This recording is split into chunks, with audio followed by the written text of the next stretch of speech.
अस्सलामुअलैकुम Pakistan and good morning Pakistan. कैसे हैं आप लोग? और हमेशा की तरह देती हूँ दुआ, खुश रहें, आबाद रहें, अपनों के साथ रहें, एक दूसरे का ख्याल रखें और ख़ास तौर पे अपने वालिदैन का, जो अल्लाह पाक का बहुत ही कीमती तोहफा। इस दुआ के साथ मैं अपने morning show good morning with सभी का आगाज करती हूँ। आगाज उस बबरकत नाम से जो दिलों के भेद बहुत ही बेहतर जानता है। बात करूंगी आज उस तकलीफ की जो पूरे हमारे रोम रोम और रूह रूह में बस गई है और हल है कि निकल नहीं रहा। मैं हमेशा और मैं आज स्पेशली कहूंगी कि आज आप मेरे साथ हैं। आप बोल रहे होंगे यार सभी हम तो रोज ही आपके साथ होते हैं, लेकिन नहीं, आज आपने आवाज बनना है, आज आपने आवाज बुलंद करनी है, आज आपने आवाज उठानी है, आज आपने डरना नहीं है, आज आपने कहना है और बोल देना है बेधड़क। मैं आज आपको बताती हूँ, ये है मेरा पाकिस्तान। अरे बसें तो हैं, रोड टूटे हुए, अरे वाह, हर जगह पोल है, बिजली नहीं है, जनरेटर लगा लीजिए। अरे वाह, इतनी पुरानी गैस की लाइनें हैं। अरे अंकल कहाँ जा रहे हैं सिलेंडर भरने? आप बिल नहीं पे करते गैस का? अरे ये क्या बात है, ये है मेरा पाकिस्तान। क्या मैंने ये सोचा था? मोबाइल के बिल, इलेक्ट्रिसिटी के बिल टैक्स में दे रहा हूँ और बिजली नहीं है, गैस नहीं है। अरे अंकल आरओ प्लांट का पानी पीते नहीं है? हमारे घर तो वो आता है क्योंकि हमारी लाइनों में गटर का पानी आने लग गया है, तो हमें किस ट्रैक पे लगा दिया है? हमारी सैलरियां उतनी ही हैं जितनी थी, लेकिन हमारे पास अभी भी बुनियादी जरूरतें जिंदगी पूरी नहीं कर पा रहे। और इंसल्ट की बात यह है कि पड़ोसी मुमालिक आज हम पर उंगलियां उठा रहे हैं। अरे पाकिस्तान फकीर हो गया, डॉलर तो मेरे हत्थे ही नहीं चढ़ रहा। आज मैं पूछती हूँ 200, कल पूछती हूँ 225, अगले दिन पूछती हूँ 290। अरे बाप रे बाप, मैं कहाँ से पकड़ूं उस डॉलर को? उसकी उड़ान तो बहुत ऊंची है, मेरा कद तो बहुत छोटा रह गया। ये डॉलर की उड़ान की कद बहुत ऊंचा और मेरा कद छोटा, ये क्या हो रहा है? मुझे लग रहा है हम लोग कैपेबल नहीं रहे। लगता है पाकिस्तान में टैलेंट खत्म हो गया। पाकिस्तान कुछ बना नहीं सकता, पाकिस्तान कुछ उगा नहीं सकता, पाकिस्तान में कुछ भी नहीं है। कहाँ गए राशिद मिनास, कहाँ गए अब्दुल कदीर, कहाँ गए अल्लामा इकबाल, कहाँ गया मेरा बानी कायद आज़म मोहम्मद अली जिन्ना, कहाँ गए ये सब कुछ? फिर कहते हैं हम लोग आ जाते हैं 14 अगस्त सेलिब्रेट करने, हम 6 सितंबर सेलिब्रेट करने, हम आ जाते हैं बहुत बड़े बड़े त्योहार। और कश्मीर, अरे किसी ने मुझे ये कमेंट्स किया तो मेरा दिल चीर गया, तुमसे पाकिस्तान नहीं समझता, तुम कश्मीर क्या आजाद करोगे? Too much insulting, too much insulting. Pakistan मकरूज से मकरूज, बच्चा जो पैदा हुआ है वो भी मकरूज, जो आने वाला है वो भी मकरूज।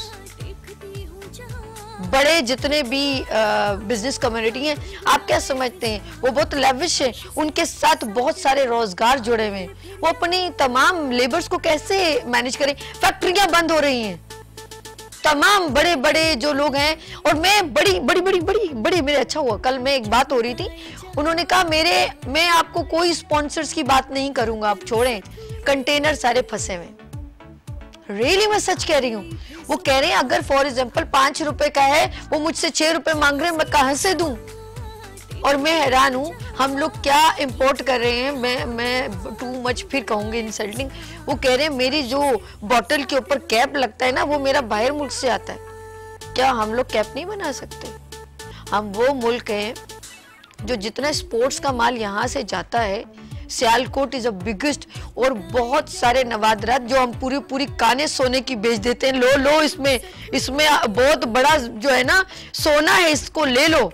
बलूचिस्तान के पहाड़ सेल कर देते हैं। हमारे मुल्क में कोयले की कानें हैं, बहुत कुछ है। जब हम तारीफें करने लगते हैं, पुल बांधने लगते हैं, तो हम आसमान से जमीन को कलाबों से मिला देते हैं कि ये मेरा पाकिस्तान है, और फिर जाके यूं करते हैं। तो ये कौन सी तस्वीर दिखा रहे हैं पाकिस्तान की? आप कभी पाकिस्तान के किसी बच्चे को डिबेट में खड़ा कर दें ना, स्कूल में या कॉलेज में, वो आसमान से कलाबे मिलाएगा, बड़े बड़े नामों के नाम बढ़ाएगा कि ये वो लोग हैं जिन्होंने पाकिस्तान का नाम रोशन किया, और फिर वो लोगों के नाम जिन्होंने हमारा नाम रोशन किया, हम उनकी क्या तारीफ करें? तारीफ क्या करूं? कहते ना, वो आए हमारे घर, खुदा की कुदरत, कभी मैं उसको कभी अपने घर को देखती। बाखुदा मुझे अब यहाँ पर रुक जाना चाहिए, क्योंकि अभी ये समझिए, सॉरी, इस सीट की आवाज नहीं है, ये आपकी आवाज बोली है। मैंने पहले सुबह जैसे स्टार्ट किया था ना, मैंने कहा मैं आपकी आवाज, आपने बोलना है, तो मैं आपकी आवाज यहाँ कैसे पहुंचाऊं? आपने मेरे दिल के अंदर इतनी सारी आवाजें डाल दी हैं कि जब मैं बोलने लगती हूँ तो ऐसे लगता है मेरे कानों पे किसी ने हाथ रख लिया और सिर्फ कहा है कि बोल बोल बोल बोल, खुदा के लिए बोल। मैं क्या करूं आप लोगों के लिए, मुझे कुछ समझ में नहीं आता। रियली मैं सच कह रही हूँ, जब मैं इतने गंदे टूटे हुए रोड और यूज होने वाले रेगुलर रोडों को ऐसे टूटा हुआ देखती हूँ, और सिर्फ वोटिंग से पहले उसको बनता हुआ देखती हूँ, और 15 दिन बाद टूटा हुआ देखती हूँ, तो मेरा दिल करता है मैं अपने मुंह पे तमाचे मारूं कि मैं कितनी कम अक्ल हूं। ये मैं आवाम की बात कर रही हूँ, मैं आवाम की बात कर रही हूँ। वो आवाम कहती है मैं अपने मुंह पे तमाचे मारूं, मैं कितनी कम अक्ल हूं कि मेरी सिलेक्शन इतनी गलत है कि मैं समझ नहीं पाई। इससे अच्छा होता तो मैं वोट ही ना देती। कहाँ ढूंढूं उसको जिसने ये रोड बनाया था? पहले तो वो मेरे साथ ही था, यहाँ रिक्वेस्ट कर रहा था, मेरे ठेले पे खड़ा था। आज मेरा यहाँ रोजगार है, सामने रोड टूटा हुआ, मैं क्या करूं? मेरा दिल करता है, ये वो है जिन लोगों ने मुझे कहा अपने मुंह पे तमाचे मारने को दिल करता है। आप मत समझे कि सभी बोल रही है, आप समझ ले मेरे दिल के अंदर ये आवाम बोल रही है। जिन लोगों से मैं मिलती हूँ, जिन लोगों में बैठती हूँ, जिन लोगों की तकलीफें हैं, वो बाखुदा वो बोलते बोलते फिर मैं ये कहूंगी, कुछ भी ना कहा कह भी गए, कुछ कहते कहते रह भी गए।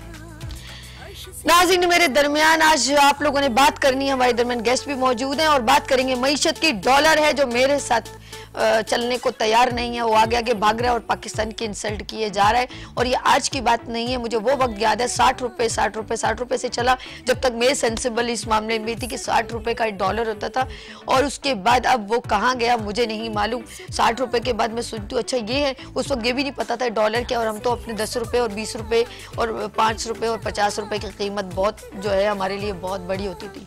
100 रुपए में बहुत कुछ आ जाता था। आज 1000 रुपए लेने जाओ तो 3 सब्जियां अपने हाथ में होती हैं, और उसके बाद आप सोचते हो वापस भी जाना है घर पे। बाखुदा ऑयल लोगे और एक चीज साथ में चीनी लोगे, उसके बाद 1000 रुपए नहीं बचेगा, और ऑयल वो 3 दिन बाद फिर खत्म हो जाएगा, क्योंकि आपके 4 बच्चे हैं। मुझे समझ में नहीं आती, मैं मईशत को संभालूं, अपने घर को संभालूं, या जाके नट्टी जटी पे हुआ है या नट्टी जटी पे जाके छलांग लगा दूं।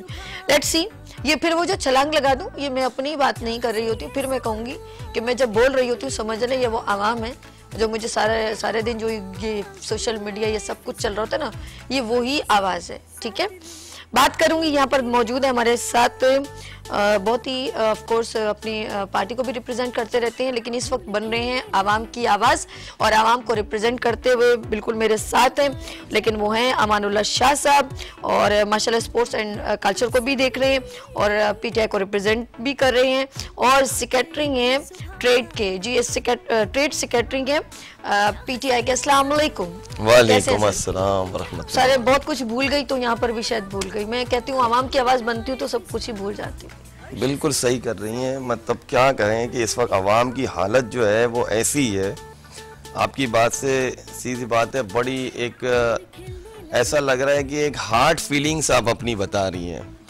कोई शक नहीं है, आज यहाँ आने का मकसद ये नहीं है कि हमने कोई टीवी शो में आना है। बिल्कुल सही बात है कि अवाम बहुत परेशान है।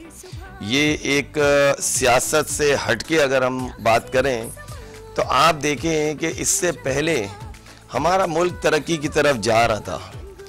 मैं कैसे आपको बताऊं कि जब पंजाब के अंदर उन्होंने बड़े अच्छे अच्छे जो रोड्स बनाए और शायद ऑरेंज लाइन जो है बस्तीज का सिस्टम किया, आवाम बेसिकली समझ नहीं पाई उस टाइम पे कि ये जो ऑरेंज लाइन है ये समझ लें कि एक तरह से एक लोगों का ध्यान दूसरी तरफ डाइवर्ट करना था।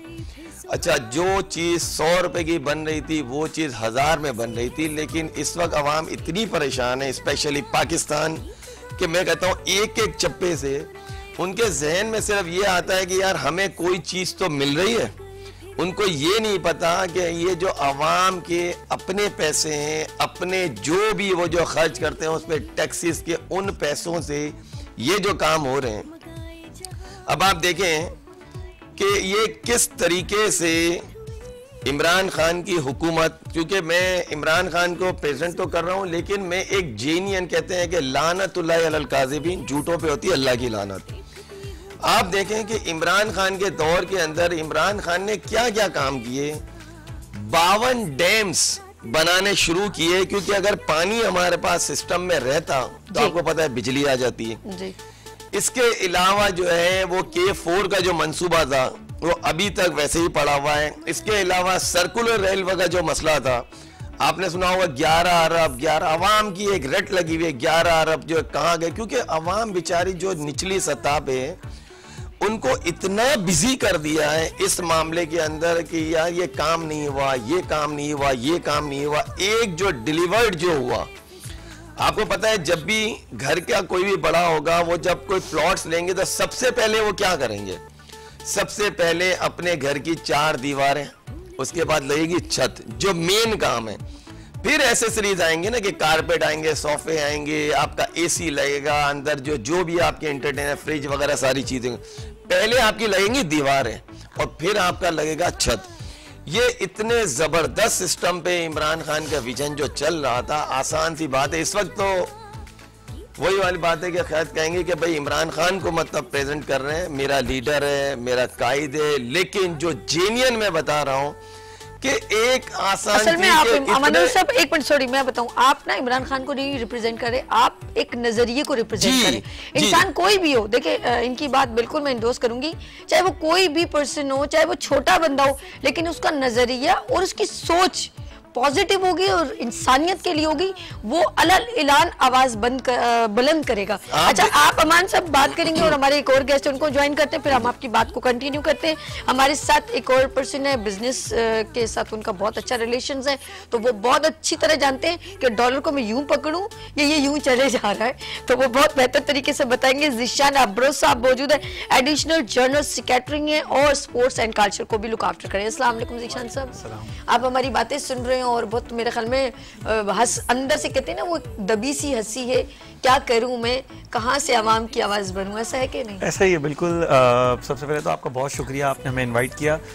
उसके साथ देखें, आज आपने जिस टॉपिक पे बात की आवाम के रिलेटेड और डॉलर के रिलेटेड, देखिए मेरा इवेंट मैनेजमेंट का काम है, ठीक है।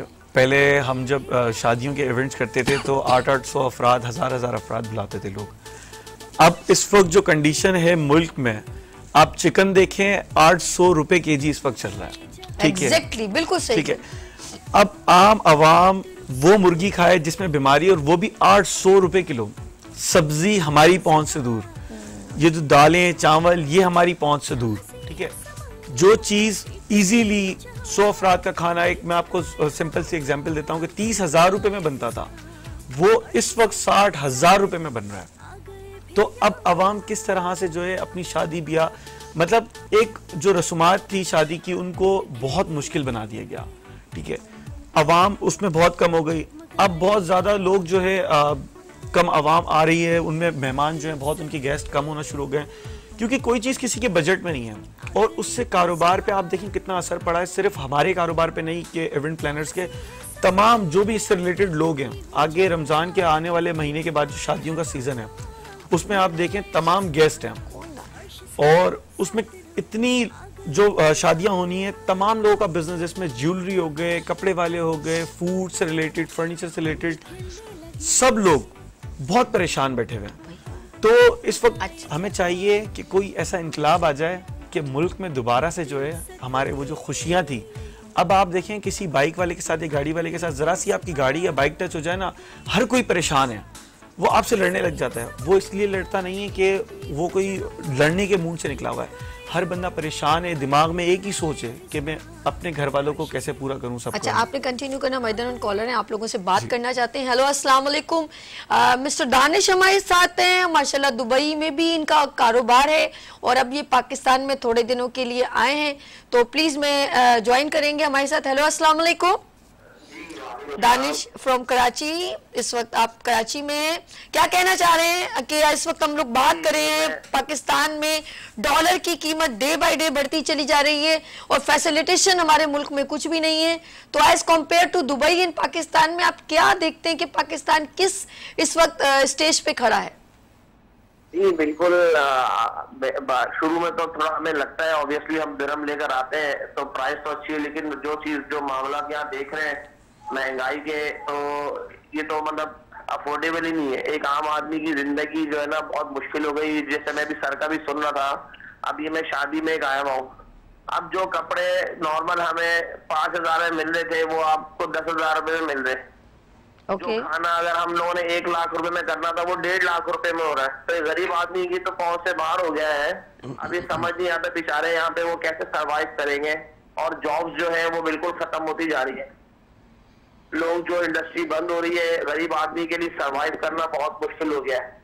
तो इस जितने जो लोग भी गवर्नमेंट है इनको चाहिए कि एटलीस्ट महंगाई को कंट्रोल करें, और जो लोग जो जॉब्स खत्म हो रही है इसको रोकें। और जो मुल्क में इंपोर्ट की इन्होंने एक दुकान लगी है कि हर चीज इंपोर्ट कर लो, इस तरह तो मुल्क का दिवालिया ही निकलेगा।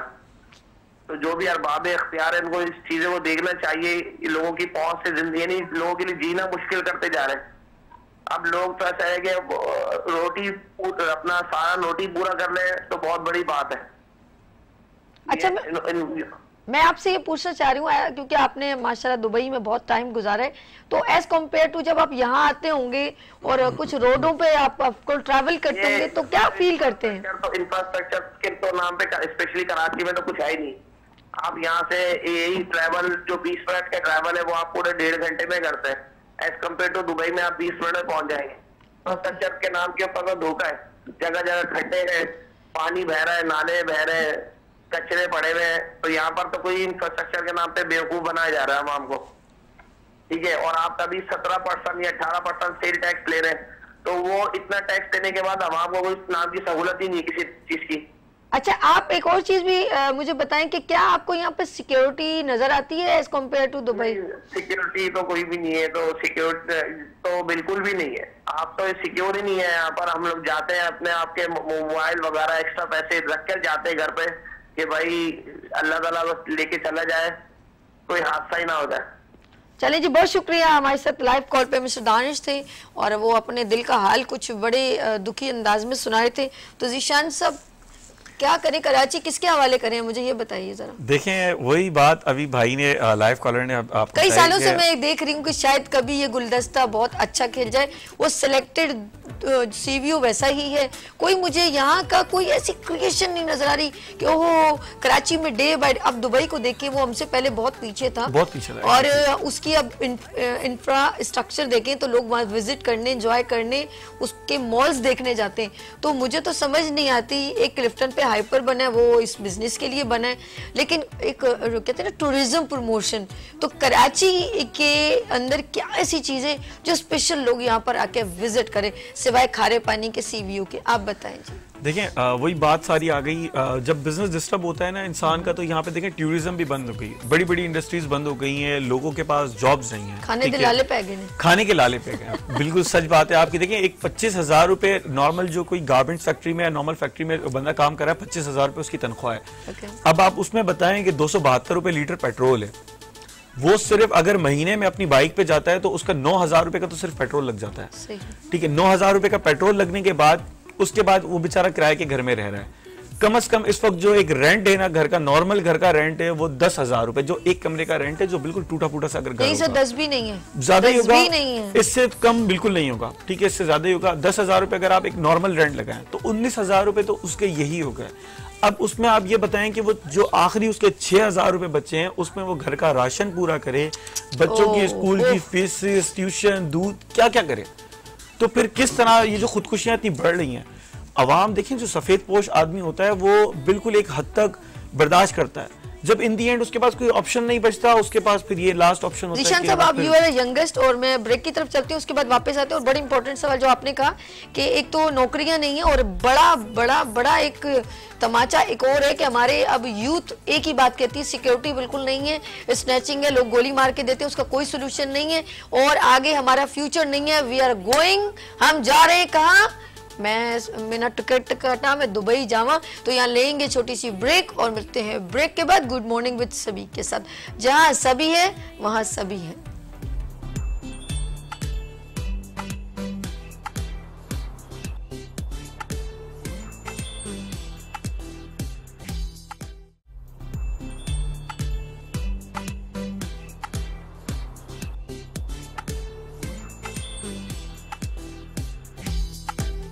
Welcome again, good morning with सभी आपके खिदमत में एक बार फिर हाजिर हैं। और गुड मॉर्निंग विद सभी में आपने देखा होगा मैं हमेशा 10-15 दिन के बाद ऑफ कोर्स एक रेलेवेंट टू आम आवाम की आवाज़ की बात करते हैं और आपकी प्रॉब्लम भी डिस्कस करते हैं।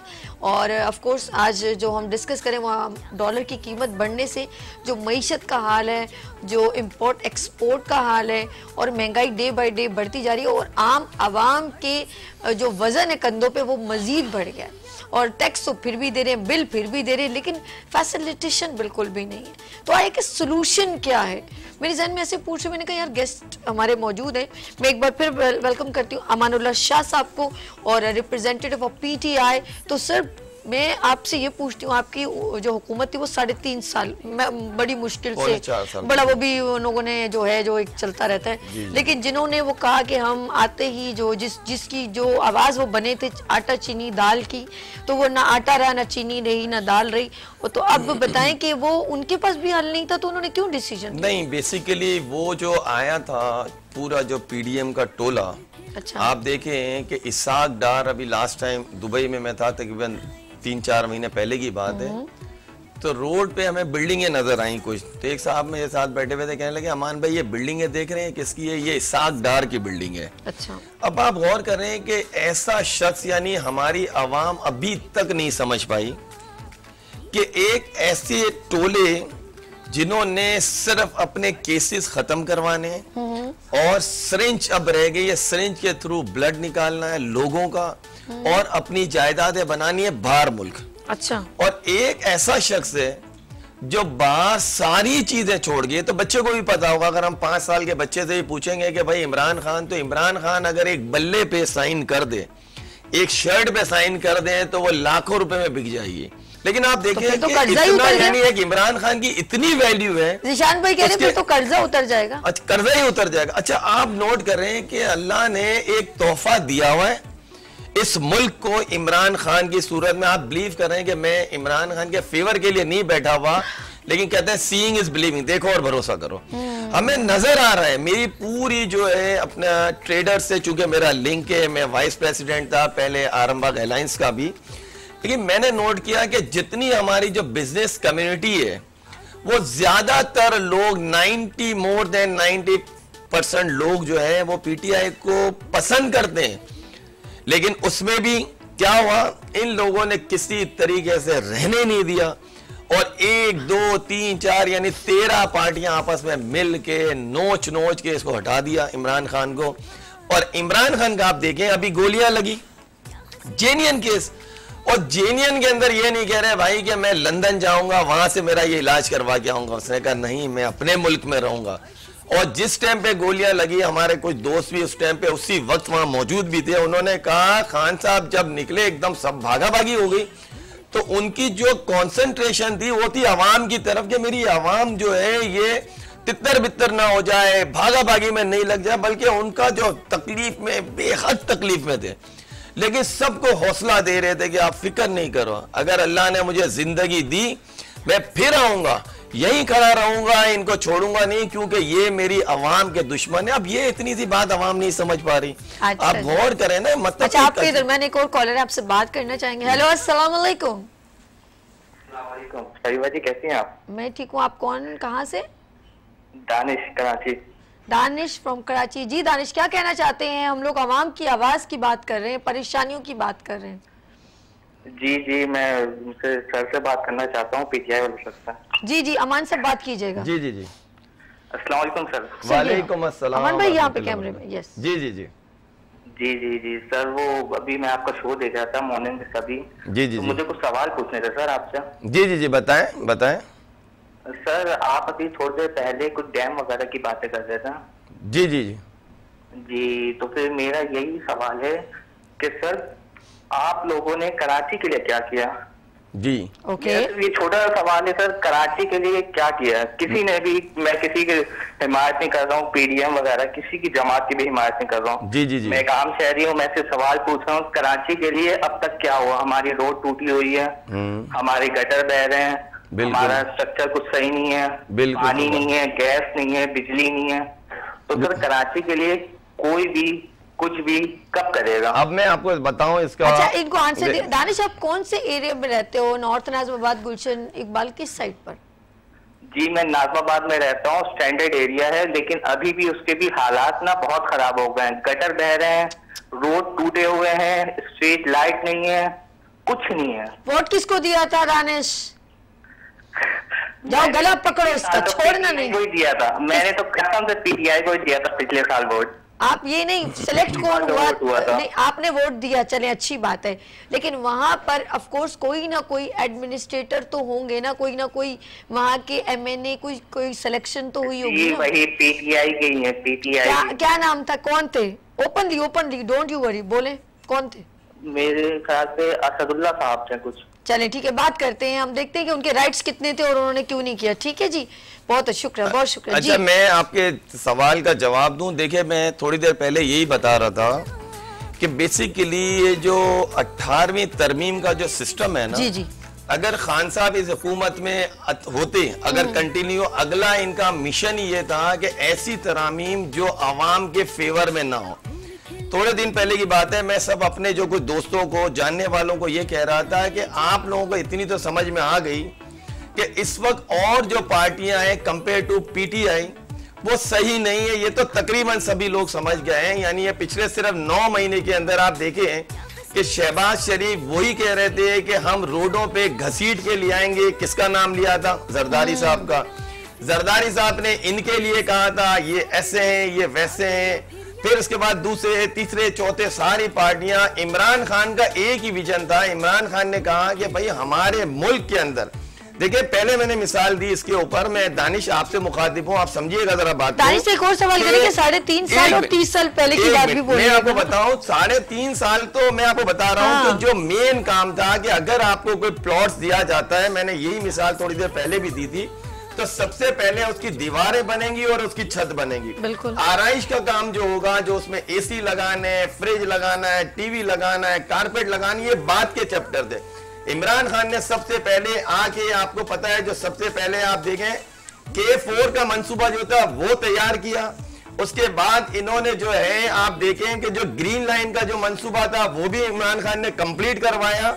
उसके बाद आप देखें कि टोटल इस वक्त जो है रेलवे का जो सिस्टम था, उस रेलवे के अंदर जो है, मैं शायद उसका एक नाम था, मेगा प्रोजेक्ट था, वो 120 अरब रुपए 120 अरब रुपए सिर्फ इसीलिए लगाए। बहुत सारी जगहों से इंक्रोचमेंट खत्म करवाई और वहां से पूरा सर्कुलर रेलवे, उस काम के लिए भी पैसे लगाए। लेकिन आपको पता है कि जो 11 अरब रुपए जो पाकिस्तान के अंदर जो इमरान खान ने जो अपने बजट में पास किए थे, उसमें तकरीबन 7 या पौने 7 अरब रुपए वो देने थे वफाक को, बाकी जो थे वो सिंध गवर्नमेंट को देने थे।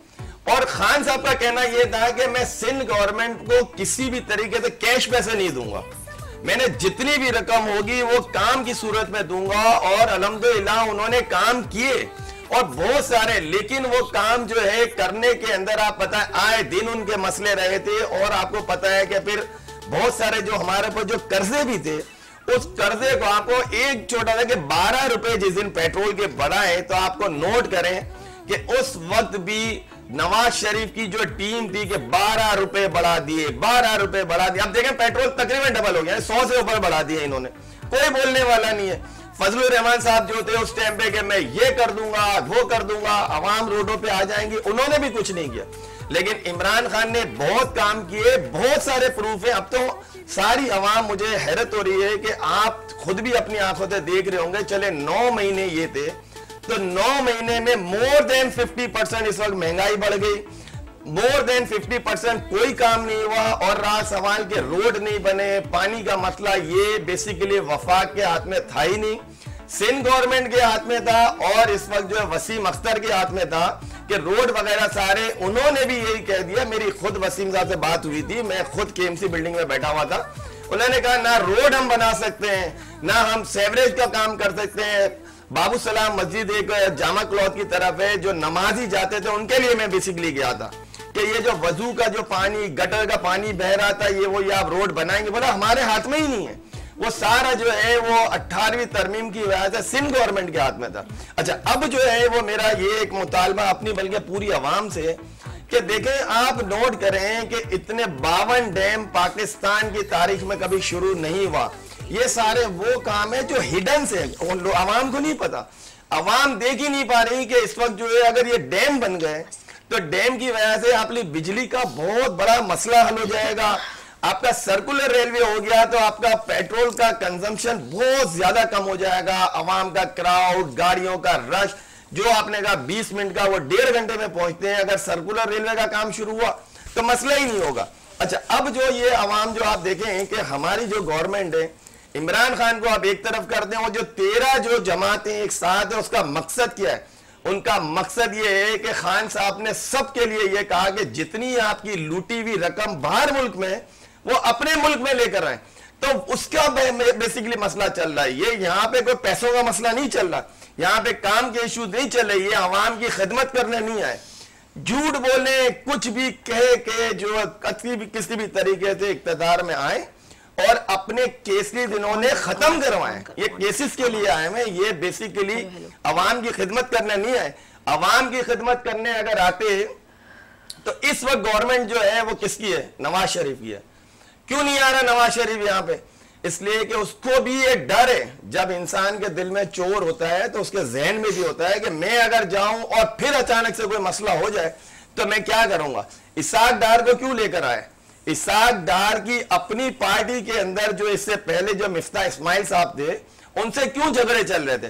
क्योंकि मिफ्ता इस्माइल बेसिकली कराची का आदमी था, वो चाहता था कि मैं किसी भी तरीके से मईशत को कंट्रोल करूं, लेकिन इसाक डार की कोशिश क्या थी कि सिर्फ अपने केसेस खत्म करवाएं, उसके बाद दूसरों के, तीसरों के, अपनी पार्टी के जितने भी लोग थे उनके केसेस, इनका कोई मकसद नहीं है। जी कमाई तो मैंने कॉल है, हमारे सब एक कॉल है, एक तो तीतर एक बटेर वाली कहानी हो गई है। हेलो अस्सलाम वालेकुम। सभी कैसी हैं आप? मैं इतनी देर से ढूंढ रही थी कि ये तो तुम्हारा फेवरेट टॉपिक है, या किधर चले गए आप? असल में बस राब्ता हो गया, अल्लाह का शुक्र है। मैं पहले आपके मेहमानों को सलाम करना चाहूंगा। और देखिए सभी मसला पता है क्या है? सभी मसला ये है कि जो ये कह रहे हैं ना, बात ये कि सारे के सारे जो इक़्तिदार में आते हैं ना, वो नोट बनाने और पैसा बनाने आते हैं। ठीक है, कहते कुछ और करते कुछ है, लेकिन असल मसला है कि मैं किसी पार्टी की फेवर या मुखालफत में बात नहीं करूंगा। मैं तो एक आम आवाम की हैसियत से बात करूंगा कि जो मुश्किलातें जिंदगी अब हो चुकी है ना, तो आप यकीन करें कि गरीब तो गरीब है, अब मिडिल क्लास तबका खत्म होता जा रहा है। बिलीव करें, वो आप तो महंगाई की बातें करती हैं, आटा, चीनी, दाल और ये सारी चीजें। मैं कहता हूं कि अब या शायद अब खुदकुशी करना भी हमारे लिए मुश्किल हो गया है कि चीजें, वो अगर खुदकुशी के लिए कुछ करना चाहे। हाँ, यही आपने सही कहा। खुदकुशी करने के बाद वो कफन और वो कब्र का जो खर्च है, वो भी उसकी जमीन जो 2 गज है ना, खरीदना इतना मुश्किल है, इतना मुश्किल हो गया। लेकिन देखें हो क्या रहा है अब, मसला ये कि देखें हम क्या डिमांड कर रहे हैं यार, बेसिक चीजें सभी, आटा है, चावल है। मेरी नॉलेज में मेरे डायरेक्टर बार बार कह रहे हैं 50,000 की कबर है, 50,000 की कबर है। बिल्कुल बिल्कुल सही है सर। उससे और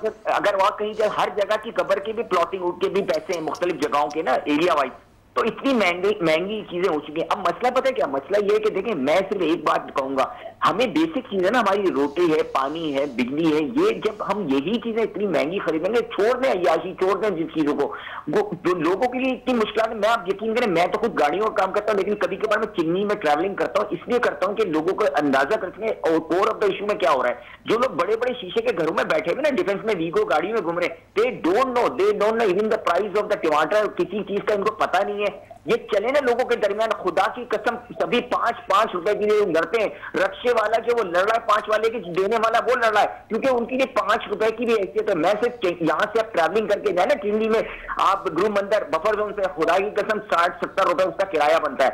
अब आप एक बताएं, एक बच्चा 35,000 रुपए कमा रहा है, वो 15,000 रुपए अगर खाली पेट्रोल पे खर्चेगा वो अपने घर कैसे चलाएगा? ये जो इतनी बजटिंग की बात करते हैं, मैं कहता हूँ ये बजट बना के देखिए ना, कह रहे हैं कि गरीबों पे कैसे असर नहीं पड़ेगा। क्यों नहीं पड़ेगा यार, गरीब पे ही तो असर पड़ रहा है।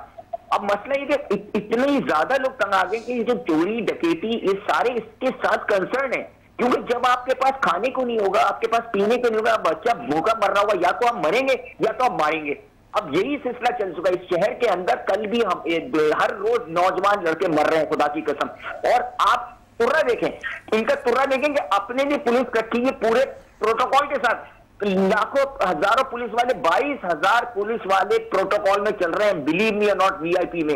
और वो बेचारे, वो मैं पुलिस को नहीं बुरा कहूंगा कि वो तो उनको गुलाम है उनके, जाहिर बात है, लेकिन हमारे लिए कोई प्रोटेक्शन नहीं यार। हम खा भी नहीं सकते, पी भी नहीं सकते, जान की इबादत भी नहीं हमारी कोई है, तो हम किधर जाएंगे? दूसरी बात है कि जो मेरे पीटीआई वाले भाई बैठे हुए हैं, भाई मैं आपसे तो रिक्वेस्ट करूंगा, देखिए जो इन्होंने आके किया, जो भी किया, मैं अगर ये नहीं कर सकते, केपेबल नहीं, तो इनको दावे नहीं करने चाहिए। तो दावे कर रहे हैं तो अब जाहिर बात है ब्लेम तो इन्हीं को कहेंगे। चले मेरी अपनी प्रेडिक्शन है कि शायद आइंदा गवर्नमेंट पीटीआई की बन जाए जो आवाम का रद्देमल आएगा। लेकिन देखिए इनको भी ये चाहिए कि वो जो पूरा एक प्रोग्राम लेकर आए। देखिए चीजें बनाना कोई हल नहीं होता जब तक आप चीजों को प्रोडक्शन, हमारा कंट्री गरीब कंट्री नहीं है, मैं कभी इस बात के मानने के लिए तैयार नहीं हूं, क्योंकि इतने फुल ऑफ मिनरल है, रिसोर्सेज है। जब आप इन रिसोर्सेज को प्रॉपर इस्तेमाल नहीं करते, आप कितने लोग टैक्स नहीं देते? खुदा की कसम खा के कहता हूं, मैं कोई इकोनॉमिस्ट नहीं हूं। इनडायरेक्ट टैक्सेस के आप अगर इसकी कैलकुलेशन करेंगे ना, तो सभी मैं आपको बता नहीं सकता एक आमदनी कितना टैक्स है। आप सिर्फ मोबाइल की टॉपअप कराते हैं ना 100 रुपीज के, कितने पैसे कटते हैं? More than 25 rupees you have to pay. यानी हर आदमी रोज जो है, मुझे कोई इसकी कैलकुलेशन तो बनाए ना, जो ये मोबाइल पे टैक्स डेली कलेक्ट करते हैं, कहां गया ये पैसा? कौन इसका हिसाब देता है? और सबसे बड़ी बात है कि जो और मैं आपको पॉइंट बताता हूं, जो आप एक्साइज, आप जो शॉपिंग करते हैं ना, जो आपका सेल्स टैक्स करता है, या आप खाना खाते हैं उसका सेल्स टैक्स करता है, ये अंडरकट मार देते हैं। आप बिल नहीं लेते, वो टैक्स के पैसे आपसे काटते हैं और देते नहीं है। अरबों रुपए की इसमें करप्शन है। ये सिस्टम आप डेवलप क्यों नहीं करते कि वहां से टैक्स की कलेक्शन हो? जो टैक्स दे रहा है वो टैक्स वो मारा जा रहा है, क्योंकि उसके सारे टैक्स में वो उसी को आप पीछे पड़े में। जो दुनिया भर में होता है, जो बिजली ज्यादा इस्तेमाल करता है उसकी रिडक्शन होती है ना। अच्छा, जो बिजली इस्तेमाल कर रहा है उस पर डबल टैक्स लग रहा है। अच्छा, बिजली में देखें क्या क्या, इनकम टैक्स वाला टैक्स। देखिए ये सारी चीजें जब तक आप सही नहीं करेंगे ना, आप टैक्स पे टैक्स लगाते जाएंगे। एक वक्त आएगा, मैं आपको एक छोटी सी मिसाल देके बात करना चाहूंगा, वो भी फैक्ट है। मैं एक प्रोग्राम में पीपल्स पार्टी के कईयूम सुनो का, खुदा की कसम मैं वाहिद बंदा हूं जिसने उनको कहा था कि देखें आप रोटी कपड़ा मकान का नारा लगाते ना, अगर रोटी कपड़ा लोगों के पास नहीं होगा तो क्या होगा? ट्यूनिस वाला हल होगा। ये अभी मैं लंबी, कोई बहुत पुरानी बात नहीं, विद इन 5 ईयर्स या 10 ईयर्स की 5 ईयर्स की बात है। ट्यूनिस में इतनी महंगाई बढ़ चुकी थी, लोग तंग आ चुके थे, तो उनको पुलिस, बेचारा एक ठेले वाला था, उसको इन्होंने उठा के उसका ठेला उलट दिया, उसको वो ठेला उल्टा, वो गरीब बेचारा वो अपने आप को शायद आग लगाने की इस तरह कुछ हुआ। लोग इतने मुश्तैल हुए कि पूरे मुल्क में हंगामे हुए। खुदा की कसम ट्यूनिस का बादशाह जो सऊदी अरब भाग गया, आप कंफर्म कर लीजिए, ये रीसेंट हिस्ट्री की बात बता रहा हूं। तो यार उस नहज पे नहीं लेके आए ना। आप क्या समझते हैं, मेरे घर में आग लगी हुई है और आप सो रहे हो, और आप चले, एक आदमी होता है चलो पानी डाल दिया, किसी ने फायर ब्रिगेड, अगर आप कह रहे हो मर रहा है, मरने तो मुझे क्या, तो वो आग आपके घर पे आएगी। ये सब इनके नौशे दीवार पढ़ ले सारे हुक्मरान। मैं कोई वो बात नहीं कर, मैं एक मामूली आदमी हूं, यकीन करें, लेकिन ये इतना दुख दर्द, मैं अल्लाह का शुक्र है, मैं तो खा रहा हूँ तीन वक्त का खा रहा, लेकिन मुझे उनका दर्द है, उनका दुख है, जो खाना नहीं खा सकते, जो रोटी नहीं खा सकते, जो भीख मांगने पर मजबूर है। तो अल्लाह के वास्ते कोई ऐसा काम करें कि उनके लिए कुछ करने, वरना फिर आपके महल भी बाकी नहीं रहेंगे। ये जो अपने दावों की बात की, तो मैं तो कहती हूँ किसी को सियासत की अगर मीनिंग बताओ ना, तो वो हर सियासतदान के पास एक ही हल होता है अपने आप को प्रोटोकॉल या अपनी वैल्यू बनाने का।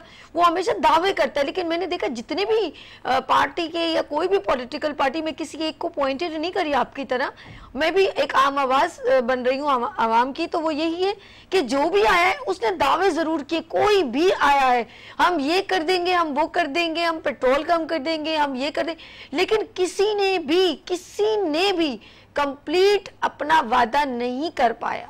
ये हर पार्टी के पर्सन के अंदर ये है क्या, मुझे भी नहीं आती ये बात। सभी एक बात बता दूं आपको, मैं एक इस पे शेयर पढ़ के खत्म करूंगा क्योंकि लंबी बात हो गई है, आपके मेहमान बैठे इनको भी बनने का मौका देना चाहिए कि हर मोड़ पे लुटा हूं बड़ी सादगी साथ, कहते ना हर इनकलाबी जीत ने दिया मुझे फरेब, हर मोड़ पे लुटा हूं बड़ी सादगी साथ। कोई किसी की बात पे, कोई किसी को, कोई अल्लाह के नाम पे आ जाता है, कोई किसी उस पे आ जाता है, हर कोई अपना चूरन बेच रहा है। मतलब पता है कि हमारा शोर भी बढ़ चुका है, बिलीव नहीं हमारा शर्म, हम है ब्लाइंड फॉलोवर, चाहे मौलाना हो चाहे कोई भी हो। हम अगर एक किताब है ना, इसमें एक बात बताओ, एक मिसाल, छोटी सी मिसाल दे, कुरान शरीफ एक किताब है, हदीस किताब है, हम हदीस और कुरान के फॉलोवर नहीं है, वो मौलाना भी हमें हदीस और कुरान का वो अपना फॉलोवर बना रहा है कि हम जो मैं कह रहा हूँ वो सही कह रहा हूँ। तो हमारे दिमाग को हमें भी कहते हैं ना, खिरत को गुलामी से आजाद कर। जब हम अपने अंदर शऊर नहीं पैदा करेंगे ना, तो हमारे साथ यही होगा। हमें भी अपने शऊर पैदा करने की जरूरत है। जब हम शऊर पैदा करेंगे और आवाज उठा रहे हैं, खुदा की कसम कुछ नहीं, कोई फर्क नहीं पड़ता। आप प्रोग्राम कर रही है ना, नफ्तार खाने में तोती की आवाज कोई नहीं सुनता, लेकिन ये ड्रॉप बाय ड्रॉप है, ये गिरता है, कहीं ना कहीं दिल पे उतरेगी बात। ये भी हमारे लोग हैं, पीपल्स पार्टी वाले, एमसीओ वाले, ये हमारे भाई पीटीआई वाले, हमारी लोग हैं, हम में से ही है ना यार।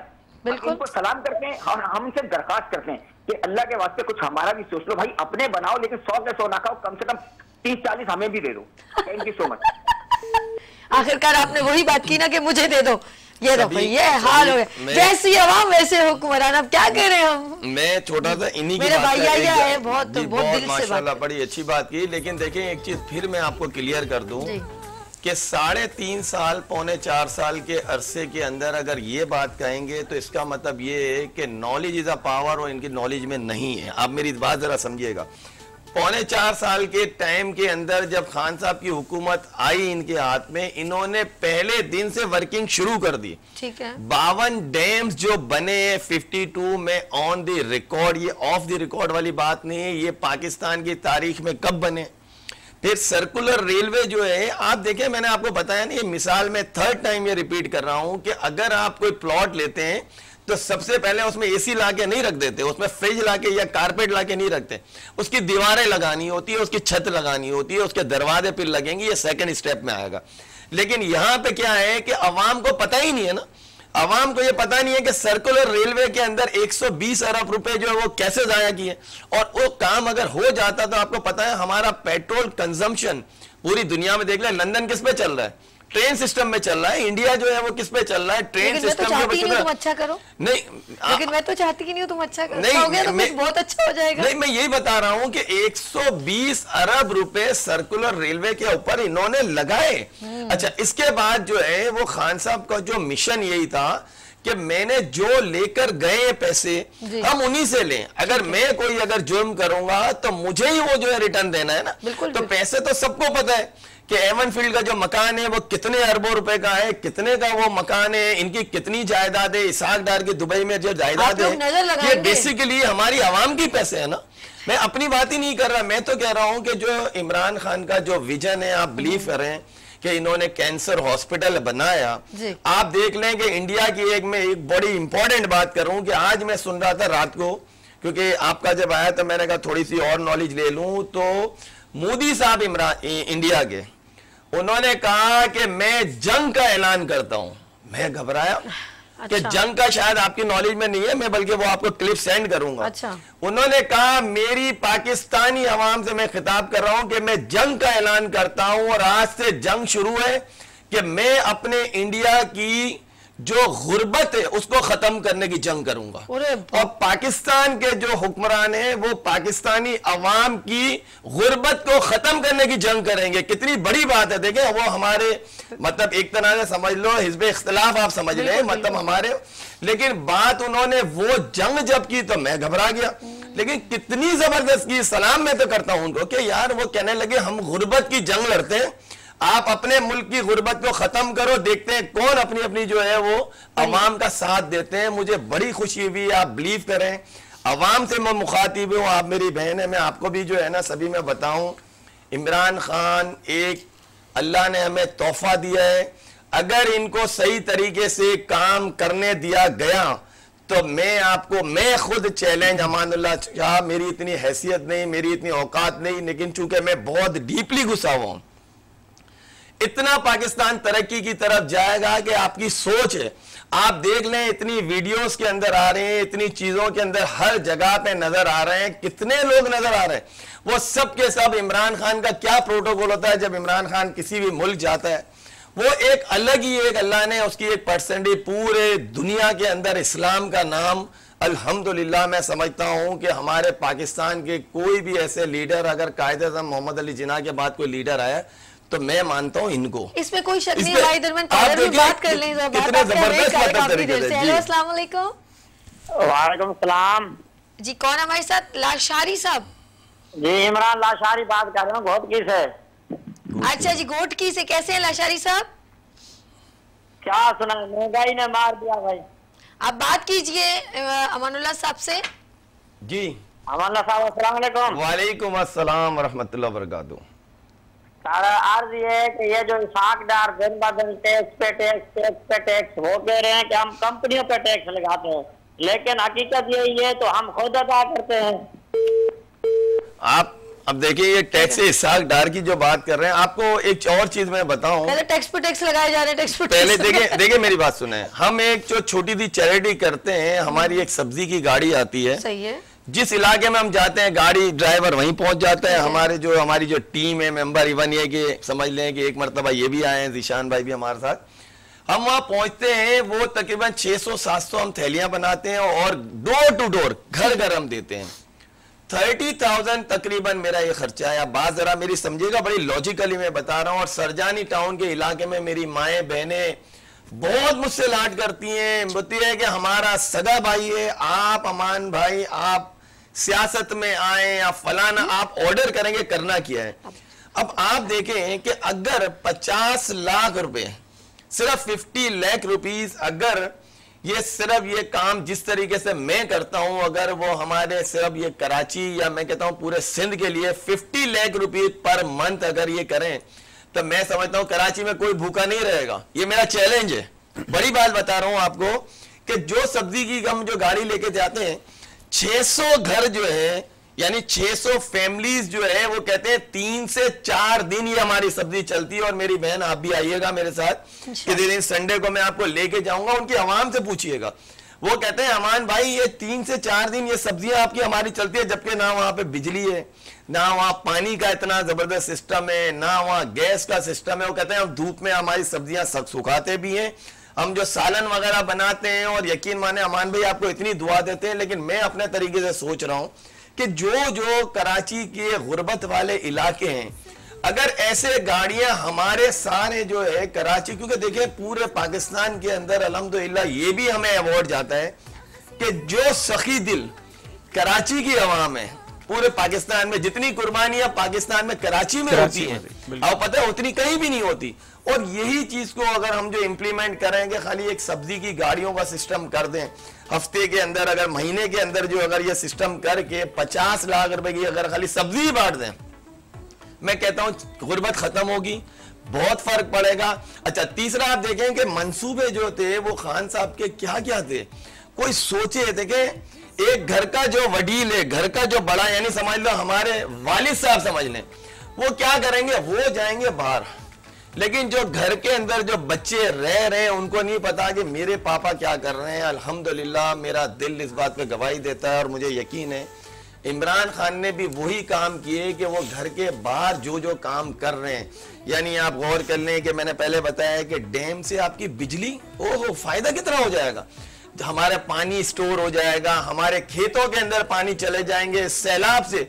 लेकिन असल में मसला क्या है, सैलाब आएगा तो चंदा पैसा आएगा, चंदा आएगा। हाँ, यानी कोई भी अगर पाकिस्तान में अल्लाह माफ करे मुसीबत, बाकायदा जो है दुआ करते हैं कि भाई मुसीबत आए तो फिर हमारे पास पैसे आए, और फिर बाहर के अंदर जो है ये, मतलब आप यकीन नहीं आप समझ। अच्छा भाई दुर्मन कॉलर ने बात करेंगे। हेलो अस्सलाम वालेकुम।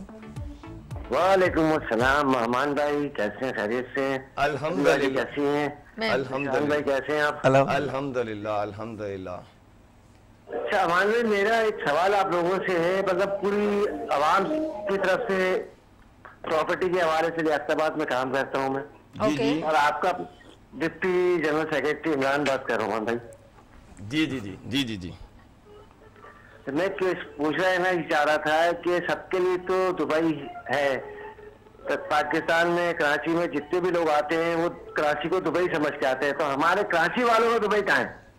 हमारी महंगाई, दिल के फपोले हिला दिए इमरान भाई, इतना मेरा दिल खुश हुआ इस सवाल से। यही तो मसला है, ये दुबई बनेगा अगर इमरान खान को काम करने दिया। देखिए मैं आपको बताऊं बाजी, आप मेरी बात सुनिएगा सभी बहन, इधर रोटियों के मैंने दुबई क्या एक प्रोग्राम इमरान भाई शायद आप थे नहीं उस प्रोग्राम में, हमने एक बिजनेस कम्युनिटीज को बुलवाया था, टोटल पूरे कराची की तकरीबन 90% जो है जो लीडरान थे, जिसमें चेयरमैन भी थे, वाइस चेयरमैन भी, हमारे वही जो सिस्टम में जैसे आप भी आई थी एक मरतबा, उन्होंने आके जो चीजें बताई, कहने लगे यार हमें जो है इमरान खान से मोहब्बत है, हमें इमरान खान की पॉलिसीज पसंद है, लेकिन आप बताएंगे आगे क्या करेंगे, किस तरीके से काम करेंगे। आपको अगर मैं बताऊं, अगर इमरान खान को मौका दे दिया गया ना, ये पाकिस्तान बहुत ऊपर जाएगा। क्योंकि पाकिस्तान, आपने ना दुनिया में जो मुल्क तरक्की करते हैं उनमें क्या चीज होती है, तरक्की याफ्ता मुल्कों के पास 5 चीजें होनी चाहिए। पानी होना चाहिए यानी समंदर, रेगिस्तान हमारे पास, आप देखें पहाड़ वो हमारे पास सबसे ज्यादा है। अच्छा अब जो है वो आपकी जो है जमीन के ऊपर फसलें, हमारे पाकिस्तान की जमीन इतनी, ये 5 चीजें तो हमारे पास है, लेकिन हमारे जो हुक्मरान है वो ये चाहते ही नहीं है कि किसी भी तरीके से हमारा मुल्क जो है वो तरक्की करे। अल्लाह करे, अल्लाह करे, अल्लाह करे। मुझे अपने मुल्क से बहुत प्यार है, बहुत मोहब्बत है। मेरा बेटा अल्हम्दुलिल्लाह हाफिज है। मैं कहता हूं मेरे बच्चे को जो अक्सर कि हम रमजान में भी कुछ जो सिस्टम करते हैं, कुछ चैरिटीज वगैरह, जो लोग आते हैं इतनी दुआएं देते हैं, और हम जो है मेरे ख्याल से शायद लाखों भी नहीं होते, हजारों के अंदर ही हमारे पैसे खर्च होते हैं, लेकिन नजर आते हैं कि हम करोड़ों रुपए खर्च कर रहे हैं, और यहाँ पे हुक्मरान करोड़ों रुपए खर्च करके भी पता ही नहीं चलता है कि हजारों में भी नजर नहीं आता। ये एक प्रॉब्लम है, ये प्रॉब्लम है। निशान भाई आप लोगों से सवाल ये है कि हम लोग जो टैक्स पे कर रहे हैं, जितना दबाव, जितना बर्डन हमारी आवाम कराची पे डाला जाता है टैक्सेस के हवाले से, उस टैक्सेस के हवाले से हमें उसका कोई फेवर एक टकेगा नहीं मिल रहा। चाहे वो बिजनेस के हवाले से हो, कराची में इस वक्त प्रॉपर्टी का काम बिल्कुल ठप होकर बैठा हुआ है, कंस्ट्रक्शन का काम बिल्कुल जो है वो ठप हुआ हुआ है। इसमें कोई भी बंदे जो है हमारे जो काम करने वाले हैं, जो बिजनेस के से, वो इस इशू पे भी काम नहीं करते, ना बताते ना बोलते। जी जी जी जी बिल्कुल सही कह रहे हैं। देखिए इमरान भाई मैं आपको इसका जवाब दूं कि जो टैक्सेस है ना, ये आप लोग अपने जहन में रखें कि कोई भी मुल्क जो तरक्की करेगा उसको टैक्स देना जरूरी है, ये बात है, लेकिन वो टैक्सेस के पैसे जो हुकूमत होगी उसके जेब में जाएगी। अच्छा भाई माजर वो सिर्फ गरीब जो यहाँ कराची में रहता है वही दे, जो आवाम पे मसला जो है वो टैक्सेस कहाँ देते हैं? नहीं, मैं आपको बताऊं बेसिकली टैक्सेस देने का मकसद क्या होता है। जो टैक्सेस होते हैं उससे आपके हॉस्पिटल्स भी चलते हैं, उससे आपका पानी का मसला भी चलता है, उससे आपकी मोटरें चलती हैं, उससे आपके रोड्स बनते हैं। पाकिस्तान का जो यानी कोई भी मुल्क हो, कोई भी शहर हो, उसका जो इंफ्रास्ट्रक्चर है वो बेसिकली बनता है टैक्सेस से। और फिर जो है आपको पता है ओल्ड एज बेनिफिट जो है ये भी टैक्स के जिम्मे में आता है। अच्छा अब आप जो है वो पहले तो अपने जहन में ये बिठाएं, अवाम सारे मेरी ऐसे जब आप कह रहे थे ना टैक्स से ये बनता है वो बनता है, बिल्कुल बनता है, जैसे ख्याली पुलाव बनता है वैसे सपनों में बनता है। इसका मैं एक जवाब देना चाहूंगा। देखिए इसका देखिए हमारे पास ना थोड़ा सा सिस्टम उल्टा है। अच्छा होना क्या चाहिए, देखें जहां जिन लोगों की तनख्वाहें लाख रुपए से ऊपर है, अच्छा फैसिलिटीज जो है ना हमारे मुल्क में थोड़ा सिस्टम उल्टा है कि उनको दी जा रही है, उनके बच्चों को जो स्कूल फीसिस हैं वो 25% ली जा रही है, ठीक है, फ्यूल उनको फ्री है, फैसिलिटीज उनको फ्री है, प्रोटोकॉल उनको फ्री है। अच्छा जो 25,000 रुपए बेचारा जिसकी तनख्वाह है, ये सिस्टम तो उसके साथ होना चाहिए कि भाई आपका फ्यूल बजट कितना है, आप फ्यूल अफोर्ड नहीं कर सकते, ठीक है 10,000 रुपए महीना गवर्नमेंट आपको फ्यूल देगी, बिल्कुल उसको फ्यूल देने के बजाय इनको एक काम करें अम्मान साहब, इनको मैं एक चुटकी काटती हूँ, इनको एहसास दिलाऊं कि आप अमेरिका में नहीं है, कनाडा में नहीं है, क्योंकि ये सारे रूल्स हजरत उमर के जितने रूल्स है वो सारे गोरे इस्तेमाल करें। आप पाकिस्तान में मुझे लग रहा है रेवोल्यूशन आएगा, रेवोल्यूशन आएगा, लेकिन और इंशाल्लाह जब आएगा तो आप देखिएगा अल्लाह पाक पाकिस्तान से, अल्लाह पाक ने पाकिस्तान को बनाया 27वीं शब को, और अल्लाह पाक ने पाकिस्तान से एक बहुत बड़ा काम लेना है इंशाल्लाह। तो ये बहुत जल्द रेवोल्यूशन आएगा। इसमें भी सभी में आपको एक आखिरी बात बताऊं, देखें एक चीज ध्यान में रखिएगा, 5 उंगलियां बराबर नहीं होती। एक घर में भी 5 अगर किसी के बेटे हैं तो 5 ही आपको सही 1 नंबर या सही एक मिसाल दे रहा हूं, वीआईपी नहीं मिलेंगे ना, फर्क होगा। इसी तरीके से मैं यही कहूंगा कि जो अब जो पीटीआई का जो सिस्टम है, आप बिलीव करें, मैं कैसे कहूं, अपना दिल निकाल के नहीं दे सकता, लेकिन इतनी जबरदस्त अभी अल्लाह ने हमें एक तोहफा दिया कराची के लिए, आफ्ताब सिद्दीकी भाई पूरे कराची के पीटीआई के सदर हैं, माशाल्लाह माशाल्लाह। उनकी आप वर्किंग देख लें, उनके आप काम देख लें, आते ही उन्होंने वो कहते हैं 1 मिनट नहीं बैठे, आज मीटिंग कल मीटिंग, यहां सिस्टम बनाना है वहां। उनका मैंने एम पूछा, उनको भी अल्हम्दुलिल्लाह अल्लाह ने हर चीज से नवाजा हुआ है। आफ्ताब भाई को किसी चीज की कमी नहीं है, लेकिन उनका भी एक विजन है। वो कहते हैं कि मैं बस अपनी आवाम के लिए काम करना। पैरागॉन कंपनी बड़ी मशहूर कंस्ट्रक्शन कंपनी है, बड़े बड़े प्रोजेक्ट जो है कराची के अंदर पाकिस्तान लेवल पे मतलब बड़े अच्छे बनाते हैं। उनका एक ही विजन है कि मैं कैसे अपनी आवाम की खिदमत करूं, और आवाम की खिदमत के लिए जो नजर आ रहा है कि जो इस वक्त पीडीएम का टोला जो बैठा हुआ है वो किस तरीके से आवाम के पीछे हाथ धो के पड़ा हुआ है। यानी आप गौर कर लेना, अल्लाह ने अकल दी है कि भाई मुझे 6 महीने अगर ये हुकूमत मिल गई, यही आपके वजीर आजम साहब के वर्ड से, हुकूमत से आने से पहले 6 महीने की हुकूमत मुझे दे दे और फिर मैं बताता हूं मैं क्या कर दूं। आज 9 महीने हो गए और आवाम उससे ज्यादा कब्र में उतर चुकी है। पेट्रोल जो है वो डबल हो गया, चीनी डबल हो गई, माजरत के साथ, बहुत माजरत के साथ यकीन करें, अगर मिनिस्टर्स इस तरह की बातें करते हैं ना किसी जगह पे खड़े होके, यकीन करो मुझे इतनी हंसी आती है। एक कहता है एक को मच्छर काटते हैं, एक कहता है कि मैं इसको रोडों पे घसीटूं, एक कहता है अगर आटा कम नहीं हो तो मैं अपने कपड़े बेच दूंगा। आप यकीन करो। और एक कहते हैं कि मैं 2000 रुपए दे। मुझे इन लोगों की जब ये वायरल होती ना वीडियो, मैं कहती हूँ यार ये भूल जाते हैं कि ये मिनिस्टर है, हमारे हुक्मरान हैं, इनको दुनिया देख रही है। खुदा के लिए मतलब लिमिटेड वर्ड्स बोल दें, जो आप कर सकते हैं वो बोल दें। आप लोगों को मतलब ऐसे विजन ना दिखाएं या ऐसी बातें ना करें जिनका कोई इम्प्लीमेंट नहीं है। This is not joke. आपको एक अल्लाह पाक ने एक मुंतखब किया है, एक सीट दी है, उसका वकार तो देखें। आपके नीचे इतनी सारी आंखें हैं जो आपको देख रही हैं, इतनी सारी सोच है जो डिलीवर आप कर रहे हो। तो प्लीज मैं रिक्वेस्ट करूंगी ये जोक क्लिक टाइप के वर्ड ना बोला करें और एक दूसरे की कम से कम रिस्पेक्टफुल बात करें और अपने आप मजाक ना बनाएं। कुछ ऐसे वर्ड्स है मैं वो बोलना भी नहीं चाह रही, लोग उसको पता है आजकल वो मीम्स के तौर पे यूज करते हैं। बिल्कुल। तो आप मुझे बहुत फिर एम्बैरेसमेंट मुझे भी आप देखें कि लीडरान जो है आप देख लें, अब अल्लाह ने चाहा अवाम के अंदर मैं समझता हूं कि 80% शऊर आ गया है अब अल्हम्दुलिल्लाह। मुझे भी नजर आ रहा है, मैं भी अवाम में होता हूं। अब पता चलेगा कि कौन कौन बीमार हुआ है। जेनियन जिसको गोलियां लगी हैं वो आप ही के मुल्क में। चलिए सर दुआ करते हैं कि अल्लाह पाक हम सबको तंदुरुस्ती दे और जो सही है तंदुरुस्त है वो आप देखिएगा कि बीमार हो जाएंगे, वो कितने बीमार होंगे, प्लेटलेट्स कहां से कहां पहुंच जाएंगे और क्या क्या चीजें हो जाएंगी। अल्लाह खैर करे। वो अभी तक तो सही नहीं हुआ और गए थे पता नहीं कौन सी बीमारी है, मैं भी परेशान हो गई। अब तो मुझे भी लग रहा है कि कोई बीमारी है। और गए कैसे थे इमरजेंसी। और हमारा मुल्क इस काबिल नहीं है कि वो कोई किसी बड़ी खतरनाक बीमारी को। सबसे महंगी फ्लाइट जो है उसमें बाकायदा ये लंदन गए थे, आपको याद होगा नवाज शरीफ साहब जो है कि मतलब बिल्कुल ही बीमार है। यानी इमरान खान साहब भी डर गए थे कि अल्लाह ना करे अगर इनको कुछ हो गया तो मेरा क्या होगा। वो क्या वो भी क्या जवाब दूंगा उनको, तो समझा करे ना। चलिए जी ज़ीशान भाई आपका बहुत शुक्रिया और आपका भी बहुत शुक्रिया। और हमने हल्के फुल्के अंदाज में कुछ बातें की और अगर किसी के दिल पे गिरा गुजरी हो उसके लिए बहुत माजरत। लेकिन हमारे इस वक्त बात यही करूंगी कि आवाम की बात है और हम आवाम की बात ही करना चाहते हैं और दिल की गहराइयों से मैं आगे दुआ करूंगी कि अल्लाह पाक हमारे मुल्क पर रहम करे और तमाम आवाम के लिए कुछ ऐसे आसानियां पैदा हों कि ये जो ख़ास तौर पे ये कर्जे से जान छूट जाए और हर किसी का घर खुशहाल हो। यहाँ लेंगे छोटी सी ब्रेक और मिलते हैं ब्रेक के बाद। और स्पेशली मैं थैंक्स करूंगी काशिफ निज़ामी मेरे प्यारे भाई जिसने मुझे बहुत हमेशा सपोर्ट किए और थैंक्स फॉर गेस्ट आपने स्पेशली मुझे रेकमेंड किए। और जो है मैं आपके ख़ास जो है कराची के जो शेर हैं वो कहीं नहीं किसी को छोड़ते और वो है पीटीआई के जो हलीम आदिल शेख साहब। वो यकीन करें मैं उनसे मिली भी थी और वो जब भी कराची में कुछ बहुत सारी ऐसी ओपनली उन्होंने अवेयरनेस दी है जो मैं हैरान होती हूँ वो सोते कब है आई डोंट नो।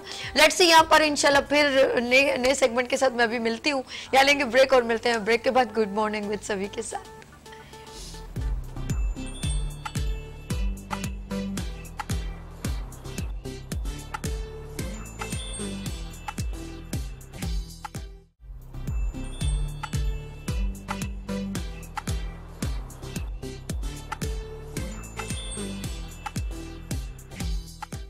मसीहुल हिंद यानी हिंदुस्तान का मसीहा, जिन्होंने मलका बरतानिया विक्टोरिया और इनके वालिद जॉर्ज हस्टम का इलाज उनकी दावत पर लंदन बिकिंगम पैलेस में किया। आप प्रोफेसर डॉक्टर हकीम अस्करी मसीहुल हिंद जनाब हकीम सैयद महमूद अली शाह देहलवी के परपोते शाही मुआलिज, अमेरिकन क्वालिफाइड मुआलिज, चाइनीज, अरबी, इंडियन होम्योपैथ, नेचुरोपैथिक, आयुर्वेदिक, यूनानी और तिब्ब नबवी जदीद और कदीम तरीके इलाज के माहिर प्रोफेसर डॉक्टर हकीम Syed Askari. Welcome again, good morning with सभी आपके खिदमत में एक बार फिर हाजिर हैं और बात करेंगे आपकी सेहत की।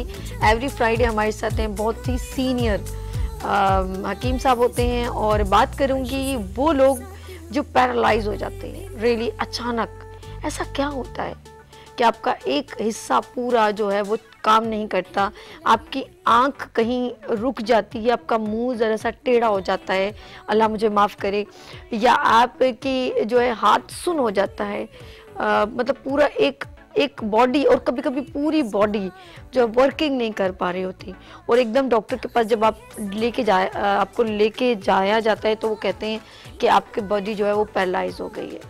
बड़ा शॉकिंग होता है, आपकी ज़बान रुक जाती है, जैसे हम कभी कहते हैं लकवा हो गया, ऐसा भी है ना। जब पैरालाइज होती है तो वो कोई भी बॉडी का कोई भी ऑर्गन, कोई भी हिस्सा सुन हो जाता है, रुक जाता है। ये क्या फीलिंग होती है आई डोंट नो, ये क्यों होती है आई डोंट नो, इसका सोल्यूशन क्या है आई डोंट नो। ऐसा ही है, लेकिन हमें अवेयरनेस होनी चाहिए। हो सकता है आपके दरमियान कोई पेशेंट हो और उसको ये प्रॉब्लम हो, वो आपके सामने आप बेड पे लेटा है, अब उसको कैसे खाना खिलाना है, उसको क्या क्या इनटेक, क्योंकि वो जिंदा है, लाइव है, वो खा रहा है, पी रहा है, देख रहा है, समझ रहा है, लेकिन उसकी बॉडी काम नहीं कर रही है। तो ये जिस्म का जो एकदम मतलब पैरालाइज होना, सुन हो जाना, हाथ पैर ना काम करना, ये क्या रीज़न है, इसकी सारी वजूहात आज हम बात करेंगे। आपके दरमियान अल्लाह माफ़ करे किसी को भी ये प्रॉब्लम हो। अच्छा, ये कौन कौन सी एज में ज़्यादा अफेक्टेड होता है? कभी कभी हम कहते हैं किसी को शॉकिंग न्यूज़ सुना, उसका दिमाग सुन हो जाता है, वो एकदम हंसता नहीं है, बोलता नहीं। ये क्या अलग बीमारी है? पैरालाइज होना एक अलग बीमारी है। इसकी रिकवरी कोई इक्विपमेंट से, क्या ब्लड सर्कुलेशन का इसमें इन्वॉल्वेशन है कि नहीं?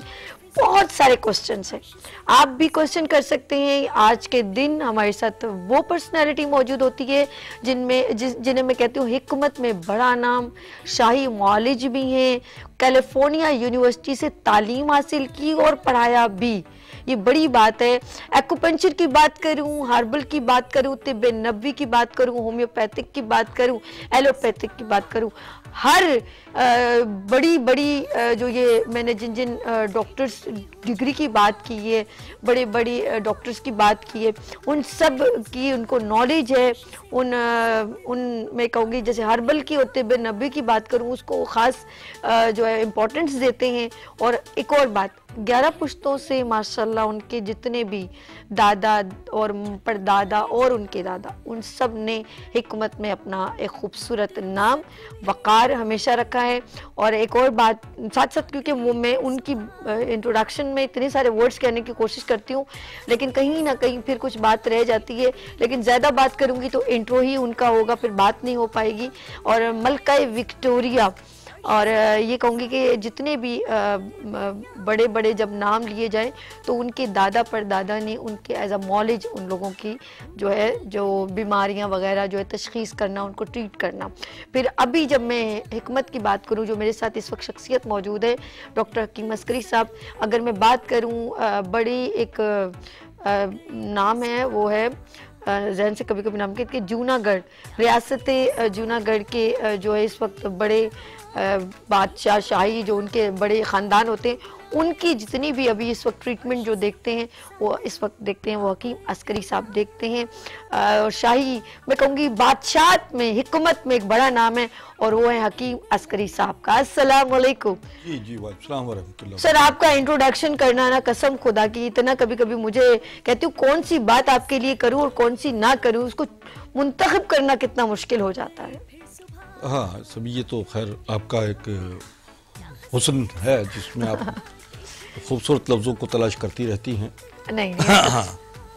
अच्छा, आज का मौजूद पर हम आ जाएं। बहुत बहुत बहुत सीरियस और उसके ऊपर कम गुफ्तगू होती है। क्योंकि ये फालिज, पैरालाइज ऐसा मसला है, ऐसा मामला है कि जो तकरीबन हर दूसरे तीसरे घर में कोई ना कोई ऐसा फालिज का मरीज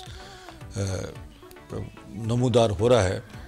मैं समझता हूँ कि इस दौर में अब लोगों को ब्लड प्रेशर हाई होना इंतहाई ख़तरे की अलामत होती है। जब ब्लड प्रेशर आपका बिगड़ जाए, बहुत ज़्यादा शूट कर जाए, तो इसमें फालिज होने के ख़तरात बहुत ज़्यादा बढ़ जाते हैं। रीज़न?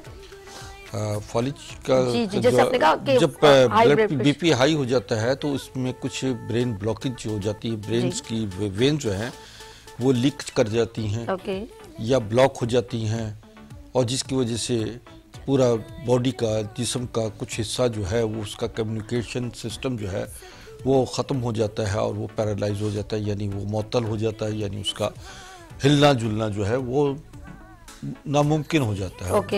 बहुत मुश्किल हो जाता है उसके लिए। चलता फिरता आदमी अचानक एकदम बिस्तर पे लेट जाए तो उसको ये भी बहुत बड़ा शौक होता है कि वो जो कुछ कहना चाहता है वो कह नहीं पा रहा होता, और सब कुछ जजमेंट होती है, सब समझ रहा होता है, लेकिन उसके असाबी कमजोर ताकत जो है वो ख़त्म हो जाती है उस हिस्से की जहाँ पर फालिज का हमला होता है। बाज़ मरीज़ों को दाईं तरफ हमला होता है, वो इतना ख़तरनाक नहीं होता, लेकिन लेफ़्ट साइड जो है, बाईं तरफ जहाँ दिल की साइड पर अगर ये अटैक होता है तो वो ज़्यादा ख़तरनाक सूरत होती है, क्योंकि दिल भी उस जगह पर मौजूद होता है। अब आते हैं कि हम ये समझें कि इसका वजूहात जो हैं, जो हमारी लापरवाहियाँ, कोताहियाँ हैं, बदपरहेजियाँ हैं, वो उन पर ख़ास तौर पे हमें तवज्जो देना चाहिए कि कौन कौन से ऐसे अवामिल हैं जिसकी वजह से, या ग़िज़ाएँ हैं जिसकी वजह से आप पैरालाइज की तरफ आ रहे हैं। देखिए, ब्लड प्रेशर जो है वो अलामत है आपकी खून की नालियों की दौरान जो है उसमें दौरान खून में जो तातुल आ रहा है, ब्लड प्रेशर यानी उस नालियों में कोलेस्ट्रॉल के इजाफा, कोलेस्ट्रॉल का इजाफा, उसमें कैल्शियम का इजाफा, बाज़-औक़ात कैल्शियम की इजाफे की वजह से भी वहाँ पर ब्लॉकेज होना शुरू हो जाती है, या दिल का प्रॉब्लम होता है, हार्ट प्रॉब्लम होती है लोगों को, तो ऐसी सूरत में भी फालिज का होने का ख़तरात जो हैं वो ज़्यादा रहते हैं। आपका गर्मी और सर्द माहौल जो है, एकदम एयर कंडीशन कमरे से निकलकर धूप में आ जाना, या धूप से बहुत गर्म जिस्म हो, एकदम आप ठंडे कमरे में आ जाते हैं, तो ऐसी सूरत भी आपके लिए जिस्म पर फालिज या लकवा, सरसाम जिसे कहते हैं, ये भी लकवा भी फालिज ही की एक किस्म है। इसका भी ताल्लुक ब्रेन से ही होता है, लेकिन वो सेमी फालिज या छोटा फालिज का है उसे, कि जो सिर्फ चेहरे पे होता है। ठीक। लेकिन जब मुकम्मल फालिज होता है तो उसमें बाज़-औक़ात पूरा जिस्म, पूरी बॉडी पे भी दोनों, यानी हाथ पैर हिलना बिल्कुल मुश्किल हो जाता है, और मरीज़ जो है वो बिस्तर पे मुकम्मल तरीके से लेट जाता है। ठीक है। मेरे पास पेशेंट ऐसे बहुत सारे आ रहे हैं कि चूँकि मैं समझता हूँ कि जैसी सर्दियाँ शुरू होती हैं, लोग पानी की मिक़दार कम इस्तेमाल करना शुरू करते हैं, खून गाढ़ा हो जाता है, और खून की नालियों में वो खून दौरान जो है खून का वो कम हो जाता है, जिसकी वजह से ब्लड प्रेशर भी हाई होता है। ठीक है।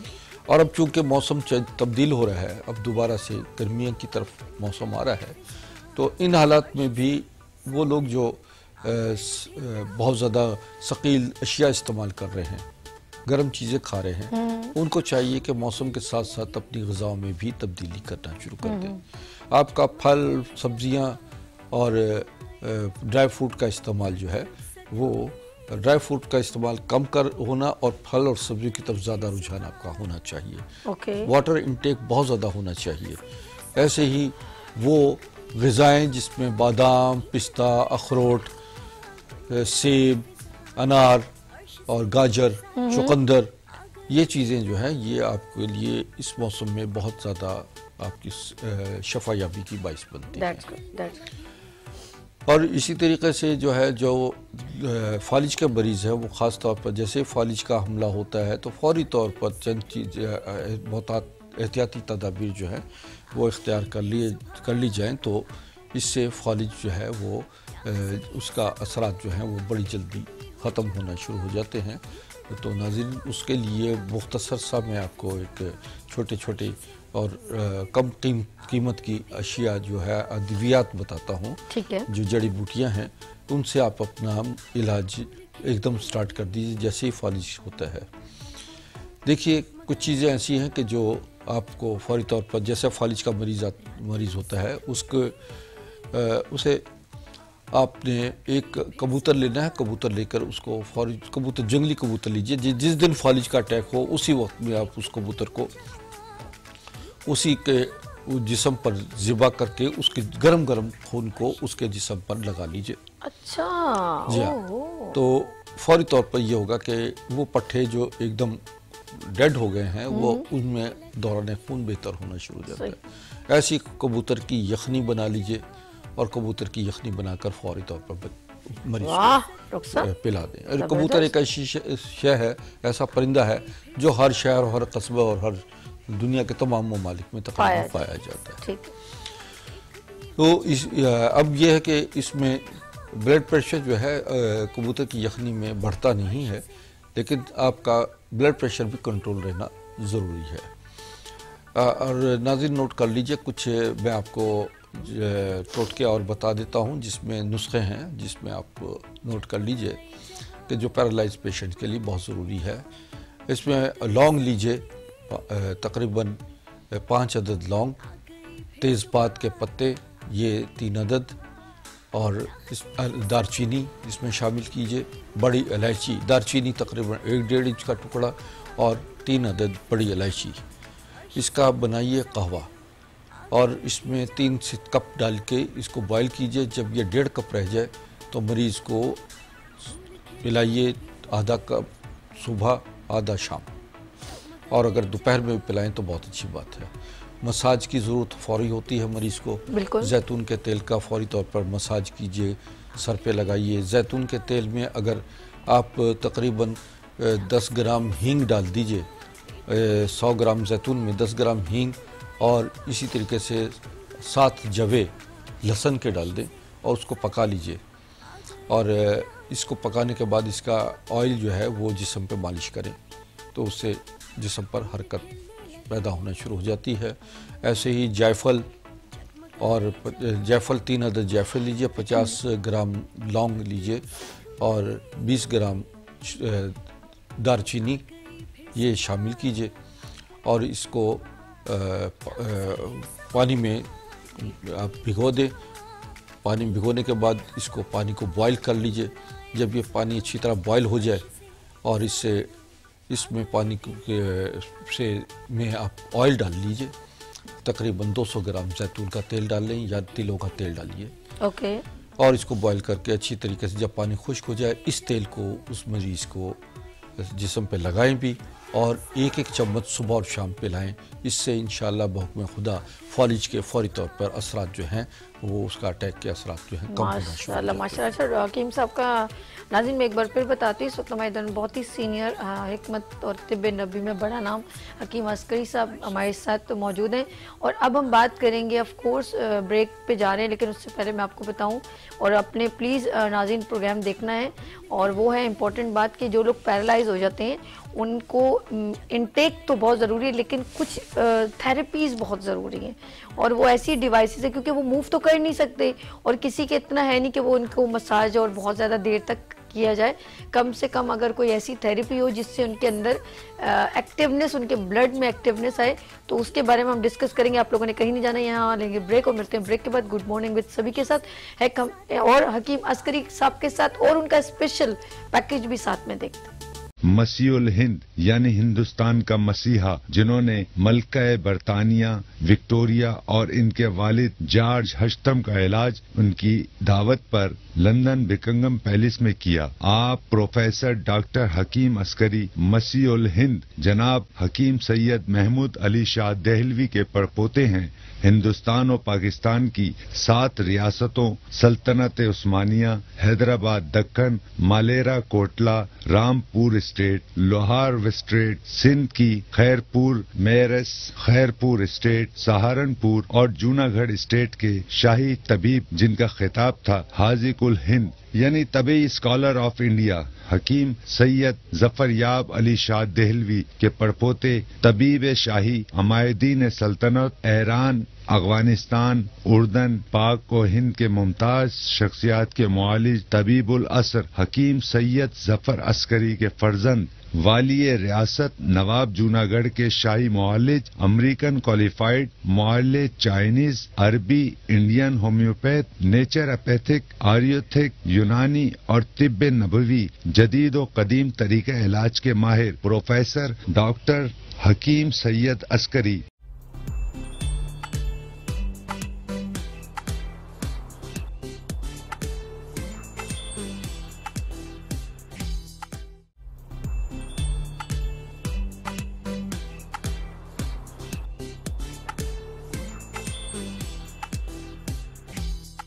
मसीहुल हिंद यानी हिंदुस्तान का मसीहा जिन्होंने मलका बरतानिया विक्टोरिया और इनके वालिद जॉर्ज हस्टम का इलाज उनकी दावत पर लंदन बिकिंगम पैलेस में किया। आप प्रोफेसर डॉक्टर हकीम अस्करी मसीहुल हिंद जनाब हकीम सैयद महमूद अली शाह देहलवी के पड़पोते शाही मुआलिज अमेरिकन क्वालिफाइड मुआलिज चाइनीज, अरबी, इंडियन होम्योपैथ, नेचुरोपैथिक, आयुर्वेदिक, यूनानी और तिब्ब नबवी जदीद और कदीम तरीके इलाज के माहिर प्रोफेसर डॉक्टर हकीम Syed Askari. Welcome again, good morning with सभी आपके खिदमत में एक बार फिर हाजिर है। बात करें हम उन पेशेंट की और वो टॉपिक है जिस पे डिस्कस की जा रही है वो है पैरालाइज यानी कि फालिज हो जाना। और ये बॉडी पे कभी भी इफेक्ट हो सकता है, आपका ब्लड सर्कुलेशन रुक जाए, आपने ज़्यादा स्ट्रेस जब आप लेते हैं, शॉकिंग न्यूज़, एकदम सरप्राइज, तो आपका ऑफकोर्स बीपी हाई हो जाता है। हाई होने से क्या होता है, एकदम फशारे खून बढ़ जाता है, उससे आपकी बॉडी कोई भी डैमेज हो सकती है। इसीलिए किसी को भी हम कहते हैं कि आप एकदम सरप्राइजिंग किसी को ऐसी बात ना बताएं जिससे उसके दिल पर इफेक्ट हो। तो खून की ब्लड सर्कुलेशन या तो बहुत ज़्यादा फास्ट हो जाती है, दिमाग तक जब खून की एक बड़ा ब्लास्ट होता है तो क्या होता है, पूरा बॉडी डिस्टर्ब हो जाता है, यानी कि बड़ा काउंट करता है दिमाग की नसों को, पूरी बॉडी से जो जुड़ी हुई होती हैं हर चीज़ उसके कहते हैं ना सिग्नल दे रही होती है, कैसे हम गर्म ठंडा लगना, ये वो सब कुछ है। मैं मेडिकल टर्म की बात कर रही हूँ। तो हम हकीम साहब से पूछेंगे कि वो डिवाइसेस, ऑफ कोर्स इनटेक की भी उन्होंने बात की, हमें बताया भी कि क्या रीजंस हैं। तो मैं हकीम साहब के पास चलती हूँ, एक बार फिर वेलकम करती हूँ। बात है फालिज की और टॉपिक भी वही है। अब बताएं डिवाइसेस आपके पास कौन जो है, इसमें हमारे पास जो कुछ हमने दौरे जदीद के तकाज़े के मुताबिक जी जी दौरे कदीम और जदीद को हमने अमीज़ा किया है। इसमें जो हमने कुछ डिवाइसेस हैं जो ब्लड सर्कुलेशन को नॉर्मल करती हैं, स्पाइनल कॉर्ड यानी रीढ़ के मोहरों को और गर्दन के मोहरों को इनकी जो है अलाइनमेंट करती है, और इसमें से जो ब्लॉकेज हो जाती है वो ब्लॉकेज खुल जाती है, ब्रेन ब्लॉकेज खुलती है, ब्लड सर्कुलेशन दिमाग की नॉर्मल करते हैं, और उससे फालिज के मरीज जो है वो दिनों में खड़ा हो जाता है। मेरे पास तो मरीज भी आते हैं जो 8-8, 9-9, 10-10 साल से फालिज में मुब्तला हैं और बिस्तर पड़े हुए हैं। लेकिन जब मैं उनको कहता हूँ कि आप मेरे पास एक दफ़ा मतलब आ जाएं ताकि मैं आपके लिए आपको बाकायदा चेकअप करके आपको बाकायदा उसके ट्रीटमेंट दूँ। नाज़रीन, ये ऐसी ऐसी डिवाइसेस हैं जो 15-15, 20-20 लाख रुपए की हमने उस ज़माने ली थी, और जो आज हज़ारों मरीज़ों को बाकायदा हमने उन पर लिटाकर, उन मशीनों पर लिटाकर उनको बाकायदा तौर पर कि असाबी जो हरकत व अमल ख़त्म था उसको बहाल करके नसें और पट्टे जो हैं वो खुल गए और जिस्म बाकायदा तौर पर हरकत व अमल में आ गया और नॉर्मल लाइफ में लोग आ गए।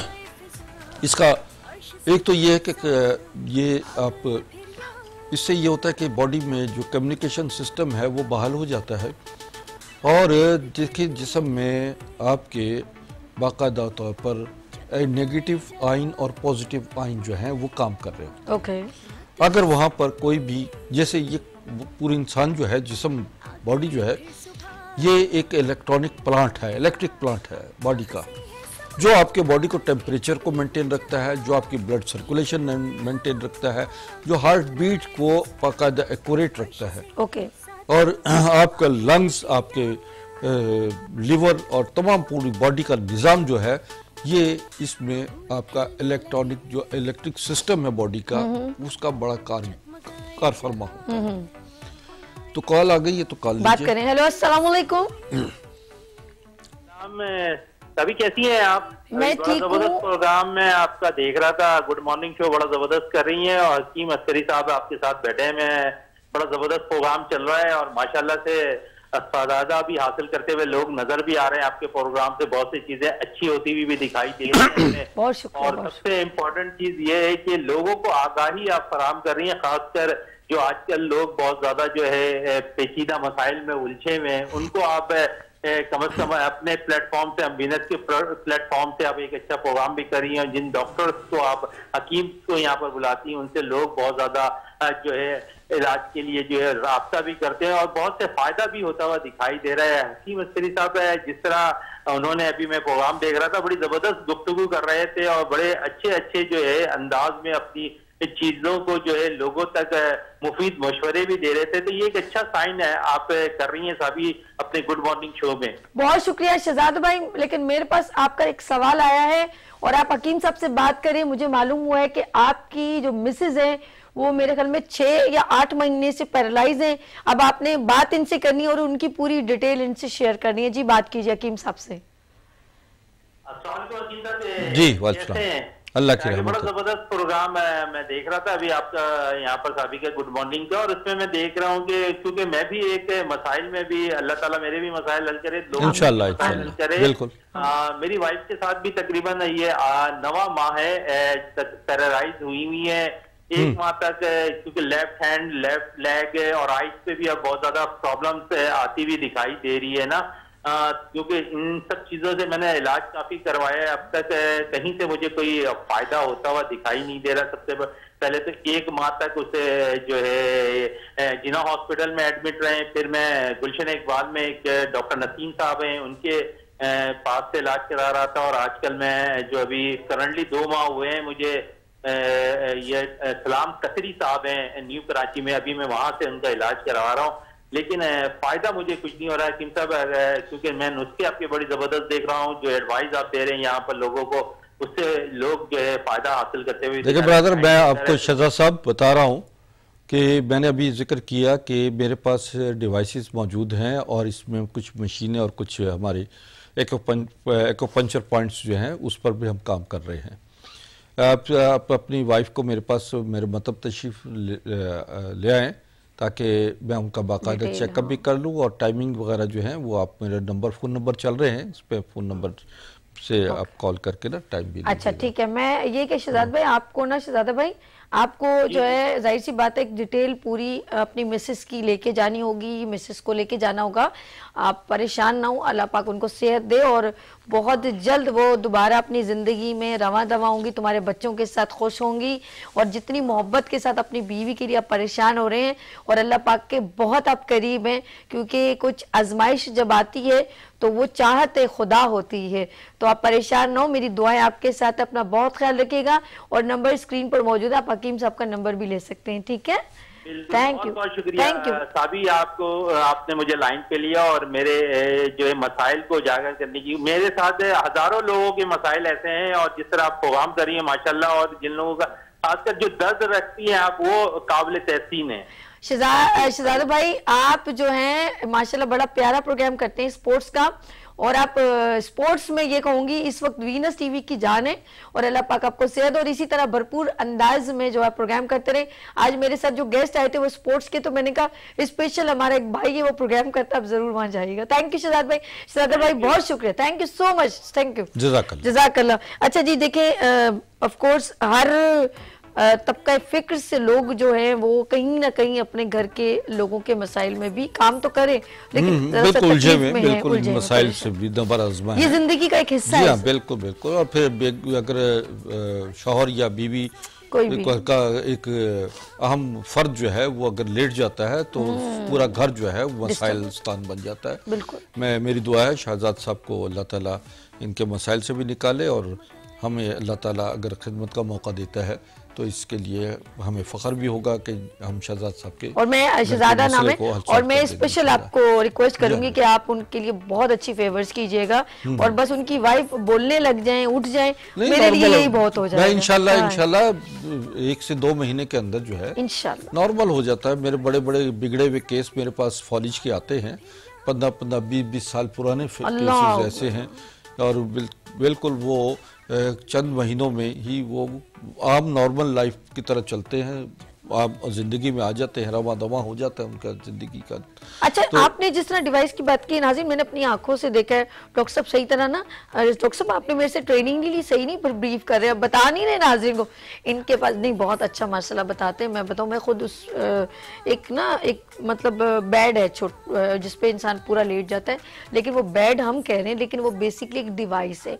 अच्छा, उसके नीचे एक रॉड सी घूमती है जिसमें कुछ, क्योंकि ये एक्यूपंक्चर प्रेशर पॉइंट के बारे में जानते हैं जो उसकी, हाँ, तो वो हमारे जो ना सिर्फ ब्लड सर्कुलेशन एक्टिव करती है, बल्कि हमारे जितने भी ये जो बैक के अगर कोई आगे पीछे बोन हुई है या कोई डिस्टरबेंस है, कोई वर्म है, तो वो उसको अपनी जगह पर लेकर आती है, और वो पूरी यहाँ तक सर्वाइकल तक जो मैं बात करें हमारी पूरी नर्व वहां तक जाती है, और जहां आपको तकलीफ होगी आप ऑटोमेटिक आपका पाँव हल्का सा खींचेगा, क्योंकि वो पेन है ना, वो रिलीव कर रहा है। तो वैसे तो नॉर्मल बड़ा मजा आ रहा होता है, लेकिन जहां आपका पेन हो रहा होता है, तो जैसे ही उस जगह पे टच वो नीचे से मूव करते हुए निकलेगी ना, आपका बॉडी बकायदा उठता है, तो वो फील होता है कि यहाँ पर कुछ डिस्टर्बेंस है। और लेकिन आधे घंटा जब आप उसकी एक थेरेपी लेते हैं, उसके बाद आप उठते हैं, you feel very fresh. Doctor साहब बताइए ऐसा? जी बिल्कुल, ये इसमें रीढ़ की हड्डी के मोहरों की अलाइनमेंट होती है, मोहरों में गैप आ जाता है, वो नॉर्मल होता है। और रीढ़ का जो है, ये तो आपका पता है कि नाज़रीन ये आपकी बॉडी का पिलर है। अगर रीढ़ का कोई भी मोहरा अगर ख़राब हो जाए तो ये समझिए कि फिर इंसान जो है खड़े होने के काबिल नहीं रहता। तो ये चीज़ें हैं कि इसमें सर्वाइकल है, गर्दन के मोहरे हैं, पट्ठे हैं, असाबी कमज़ोरी है, शटिका का प्रॉब्लम आ जाता है, और इसी तरह हार्ट के जो है हमारी जो वेन्स हैं ब्लॉकेज हो जाती है, मेन आर्टरी जो ब्लॉक हो जाती है हार्ट की, उसको भी हम इसी तरह थेरेपिस्ट के ज़रिए खोल देते हैं। और जिनके 2-2, 3-3, 4-4 वॉल्व बंद होते हैं, वो भी अल्लाह की रहमत है, कुछ ही दिनों के बाद जो है उनके सारे वॉल्व जो है नॉर्मल काम करना शुरू कर देते हैं। ओके, ऐसा तो है। ये चीज़, ये बड़ी जदीद टेक्नोलॉजी है, चूँकि मैंने अपनी लाइफ में मेडिकल साइंस में बहुत ज़्यादा तो नहीं मैं समझता, लेकिन मैंने तो कम से कम दिन रात एक ज़रूर किया है, तो ताकि इसके लिए लोगों तक जो है रसाई पहुँचे, हमारी शफायाबी के रास्ते अल्लाह ताला खोल देता है, और आपका यकीन और ईमान जो है वो तबीब के दरवाजे तक ले आता है, और अल्लाह उसको शफायाबी कर देता है, और हमारी मेहनत जो है वो कारगर आ जाती है।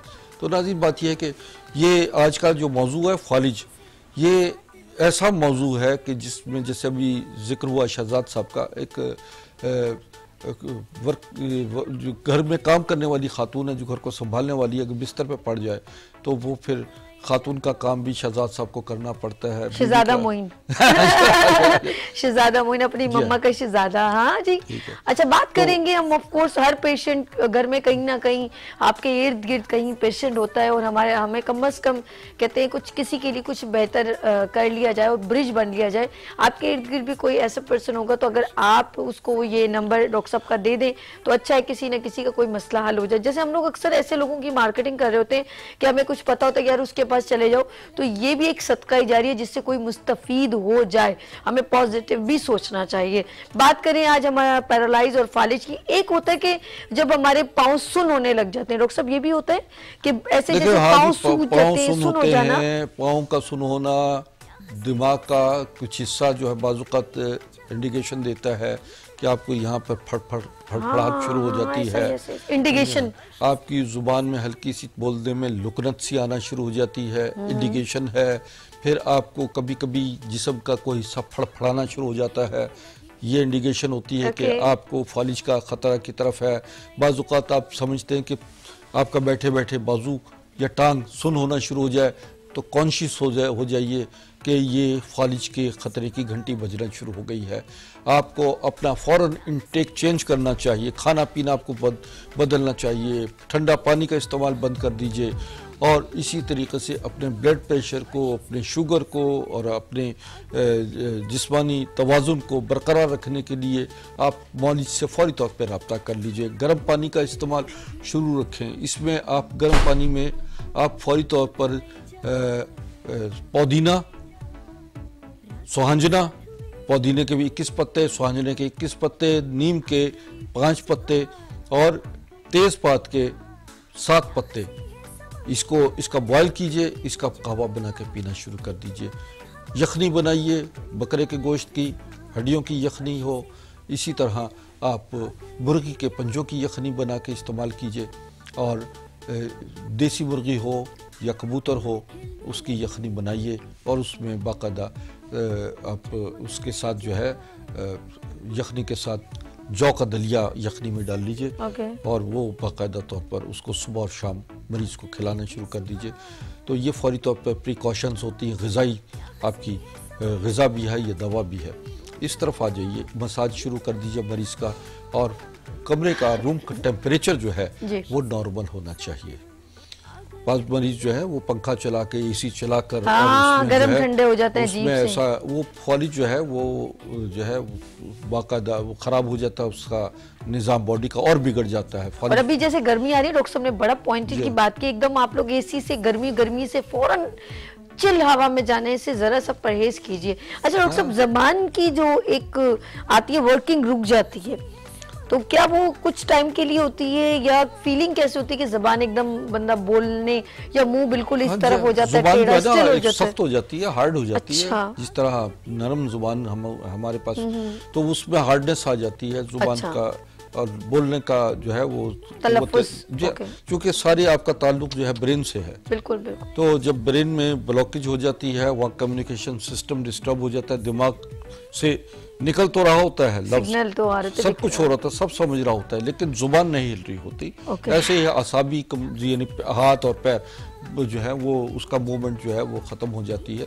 तो उसमें जो है फौरी तौर पर परेशान होने के बजाय फौरी तौर पर जो है प्रिकॉशनरी तौर पर आपको जो चीज़ें मैंने बताई नाज़रीन, जो मैंने कहवा बताया है, उस कहवे को नोट कर लीजिए, और जैसे ही आपको कभी महसूस हो कि आपके असाबी कमज़ोरी, तनाव, ब्लड प्रेशर आपका डिस्टर्ब हो गया है, आपकी नींद नॉर्मल नहीं है, या आपको कुछ ना कुछ दिमागी तौर पर आपका महसूस होना शुरू हो जाता है, जिन इंडिकेशंस को मैंने कहा है, ये अलामात हैं।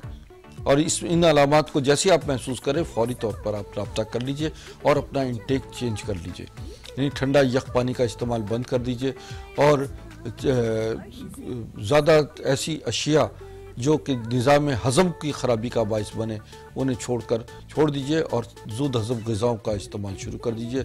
सब्ज़ियाँ, घिया, तोरी, शलजम, टिंडे, कद्दू, और उसमें गोश्त, बकरे का गोश्त या मुर्गी का गोश्त जो है उसका पतला शोरबा बनाकर उसे खुराक बनाइए। टेंशन मत लीजिए, और कोशिश कीजिए कि आप नॉर्मल तौर पर आप इसका मुकाबला करें जिस्म का, तो आप इंशाअल्लाह ताला, और बेहतरीन मौलिज के उससे फौरी तौर पर जो करीबी मौलिज हो रुजू कीजिए। एलोपैथिक अद्वियात इमरजेंसी में बहुत अच्छी होती हैं, मैं उसका मुखालिफ नहीं हूँ, लेकिन मैं मुखालफत तब करता हूँ एलोपैथिक अद्वियात की जब कोई डॉक्टर ये रिकमेंड कर दे कि ये दवा आप सारी ज़िंदगी खाते हैं। बस इस बात पे ऑब्जेक्शन। असल में बात ये होती है कि मैं चूँकि अब अगर उस एलोपैथिक अद्वियात की आप आफ्टर इफेक्ट्स देखें उसके, तो आपको खुद अंदाज़ा हो जाएगा कि जनाब आप एक मर्ज़ को तो ठीक कर रहे हैं, और उसकी साइड इफ़ेक्ट्स में लिखा हुआ है कि जनाब आपको ये 4 मर्ज और पैदा हो जाएंगे, इसको एक अरसे से ज़्यादा इस्तेमाल करने से। तो आपको फौरी तौर पर एलोपैथिक दवा छोड़कर, जब आप इमरजेंसी कंडीशन से निकल जाए, आप हर्बल मेडिसिन की तरफ आ जाएं, आप नेचुरल वे ऑफ ट्रीटमेंट की तरफ आएँ, तिब्ब नबवी की तरफ आ जाएं, ताकि मुकम्मल सेहतियाब हो जाए, और सारी ज़िंदगी जो ज़िंदगी का आदमी को 50, 60, 70 साल जो है मिलते हैं, उसमें 25-30 साल अगर आपने बिस्तर पर और इलाज मुआलजे में गुजार दिए, तो ज़िंदगी क्या रह गई। बिल्कुल सही कह रहे, बिल्कुल सही। तो मकसद तो ये है कि इंसान को और भी बहुत से काम हैं सिर्फ इलाज मुआलजे के अलावा, कि आपने 25-30 साल जो है इलाज करवा लिया, 25-30 शुगर साल ठीक कराते कराते आपकी किडनी खराब हो गई, क्योंकि आप रेगुलर मेडिसिन यूज कर रहे हैं ना, तो उसका साइड इफेक्ट होता है। बिल्कुल एग्जैक्टली। इसी तरीके से कोलेस्ट्रॉल हाई हो जाना, उसका भी इलाज मौजूद है। उसके लिए अद्वियात की बजाय आपको जो मैंने कुछ नाज़रीन लास्ट उसमें कहवे वगैरह बताए थे, तो इसी तरह कोलेस्ट्रॉल नॉर्मल हो जाता है। आपका नीम का पत्ते, सुहांजना के पत्ते, करी पत्ता, ये 3 लीजिए। ब्लड प्रेशर की बात, ठीक है, अच्छा ठीक, जी हाँ, ये तीनों पत्ते लीजिए बराबर, यानी तकरीबन आप 21 पत्ते लेकर इसको बॉयल कर लीजिए और इसको सुबह और शाम 2 टाइम पीजिए। देखिए ब्लड प्रेशर कहाँ जाता है, बिल्कुल नजर ही नहीं आएगा कि आपको महसूस ही नहीं होगा कि आपको कभी ब्लड प्रेशर था। और ब्लड प्रेशर जो है ये भी बीमारियों की बुनियाद है, जिससे आपको हार्ट प्रॉब्लम होती है, जिसका आपको फॉलिज हो जाता है, और ब्लड प्रेशर का हाई होने से आपको बहुत सारे मसाइल पैदा होने शुरू हो जाते हैं। तो आपका ब्लड प्रेशर कंट्रोल है तो आपकी बॉडी नॉर्मल है। आपको इन्हीं पैराए में मैं और भी कुछ चीज़ें और बताता हूँ जो आपको नोट करते रहना चाहिए, ताकि आप अपने मसाइल को, आधे मसाइल तो आप घर में खुद हल कर सकते हैं। एलोपैथिक अद्वियात जो है, बिल्कुल जब भी अभी आप बात कीजिए शुगर की, जो अगर कोई डॉक्टर ये कह देता कि ये दवा सारी ज़िंदगी आप खाएं, तो आप समझ लीजिए कि वो शुगर की दवा जो है वो आपको इसके मसाइल मज़ीद आपको मसाइल में मुब्तला कर देगा। तो आप नेचुरल तरीक़ा पर आएँ, एक्सरसाइज करें, वॉक करें, ग़िज़ा को तब्दील कर दीजिए, पानी का इंटेक बेहतर कर लीजिए, और जड़ी बूटियों से इलाज का सिलसिला जो हमने जारी रखा है तिब्ब नबवी के हवाले से, इससे मुस्तफ़िद होते रहिए। घर बैठे ही आप बहुत सारे मसाइल आप खुद हल कर सकते हैं। बेहतरीन, आप लोगों ने कहीं नहीं जाना। इसके बाद डॉक्टर साहब जो, क्योंकि इनकी मेडिसिन कहीं पर अवेलेबल नहीं, किसी शॉप पर, किसी मेडिकल स्टोर पे अवेलेबल नहीं है। और क्योंकि हम लोग बात कर रहे हैं आज पैरालाइज पर, तो इनकी पैरालाइज के लिए ऐसी कौन सी मैजिकल मेडिसिन है, इनकी हर्ब्स कौन सी हैं जो हम यूज़ करेंगे तो वो हमारे लिए बहुत ज़्यादा बेनिफिट है। उसको खाना है या लगाना है, इनके पास ऐसी क्या चीज़ है जिसकी ये ऑथेंटिक, और ये कहते हैं कि ये गारंटी जिसे है कि वो आपको बिल्कुल रिलीफ दे देगी, वो भी पैरालाइज के लिए। तो यहाँ पर आप लोगों ने कहीं नहीं जाना, मेरे साथ ही रहना है। लेते हैं यहाँ पर ब्रेक और मिलते हैं ब्रेक के बाद गुड मॉर्निंग विद सभी के साथ, एंड हकीम अस्करी साहब के साथ, और देखते हैं इनका पैकेज भी। मसीहुल हिंद यानी हिंदुस्तान का मसीहा, जिन्होंने मलका बरतानिया विक्टोरिया और इनके वालिद जॉर्ज हश्तम का इलाज उनकी दावत पर लंदन बिकिंगम पैलेस में किया। आप प्रोफेसर डॉक्टर हकीम अस्करी मसीहुल हिंद जनाब हकीम सैयद महमूद अली शाह देहलवी के परपोते हैं।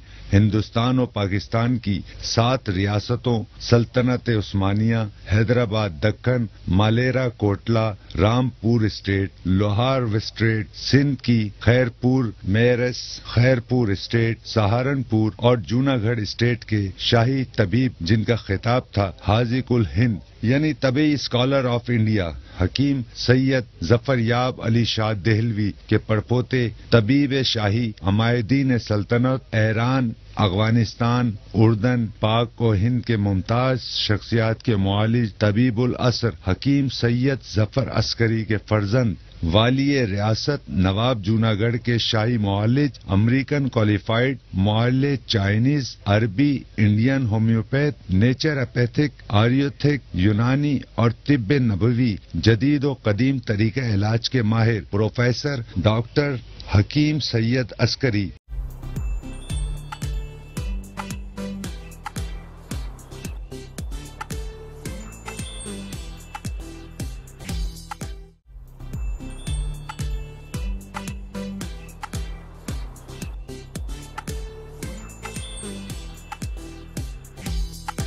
मसीहुल हिंद यानी हिंदुस्तान का मसीहा, जिन्होंने मलका बरतानिया विक्टोरिया और इनके वालिद जॉर्ज हश्तम का इलाज उनकी दावत पर लंदन बिकिंगम पैलेस में किया। आप प्रोफेसर डॉक्टर हकीम अस्करी मसीहुल हिंद जनाब हकीम सैयद महमूद अली शाह देहलवी के परपोते हैं।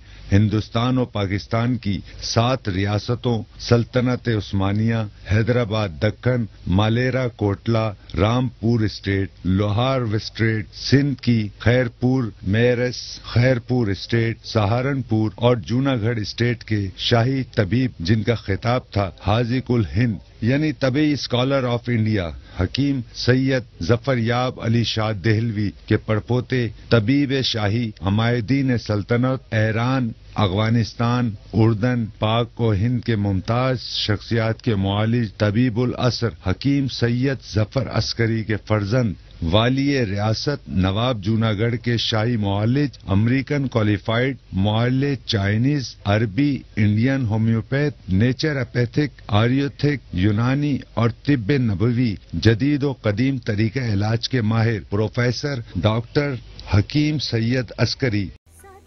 Welcome again, good morning with सभी आपकी खिदमत में एक बार फिर हाजिर है। अब आपकी प्रॉब्लम का सलूशन, बड़े गौर से आप लोग प्रोग्राम देख रहे हैं तो अब हम सलूशन बताएंगे डॉक्टर साहब कि आया कि एक और बात भी मेरे जहन में, क्योंकि आप लोगों की बात चल रही होती है, ये तो कराची बेस है, ऑफ कोर्स हम कराची में, और वैसे तो डॉक्टर साहब डिफरेंट शहरों में विजिट भी करते हैं, लेकिन अगर कराची से बाहर, क्योंकि वीनस IGTV चैनल पूरे पाकिस्तान में दिखता है, अगर बलूचिस्तान में कोई पैरालाइज पेशेंट हो या लाहौर में, पंजाब में, इस्लामाबाद में, गिलगित बल्तिस्तान में, तो आया कि वो डॉक्टर साहब उनको कैसे ट्रीट करेंगे, ये क्वेश्चन मार्क है। Over to mister, of course हमारे साथ मौजूद हैं हिकमत में बड़ा नाम बेताज बादशाह हकीम अस्करी साहब से पूछते हैं कि सलूशन क्या है। जी हकीम साहब, जी बड़ी अच्छी बात की, क्योंकि मेरे पास दीगर शहरों से और दीगर ममालिक से भी लोग रब्ता करते हैं कि जनाब हम आ नहीं सकते, हमारे पास तो बहरहाल इतना उनके वसाइल भी नहीं होते, टाइम भी नहीं होता, मरीज़ फालिज का उठा के लाना बहुत मुश्किल है। अभी पिछले दिनों गिलगित से भी मुझे फ़ोन आया कि जब मरीज़ को ले आए यहाँ पर, मैंने कहा नहीं लेकर मत आइए, इसलिए कि वहाँ से यहाँ लाना बहुत आसान काम नहीं है। आपको वहीं बैठे बैठे मैं आपको ऐसी चीज़ें बता देता हूँ।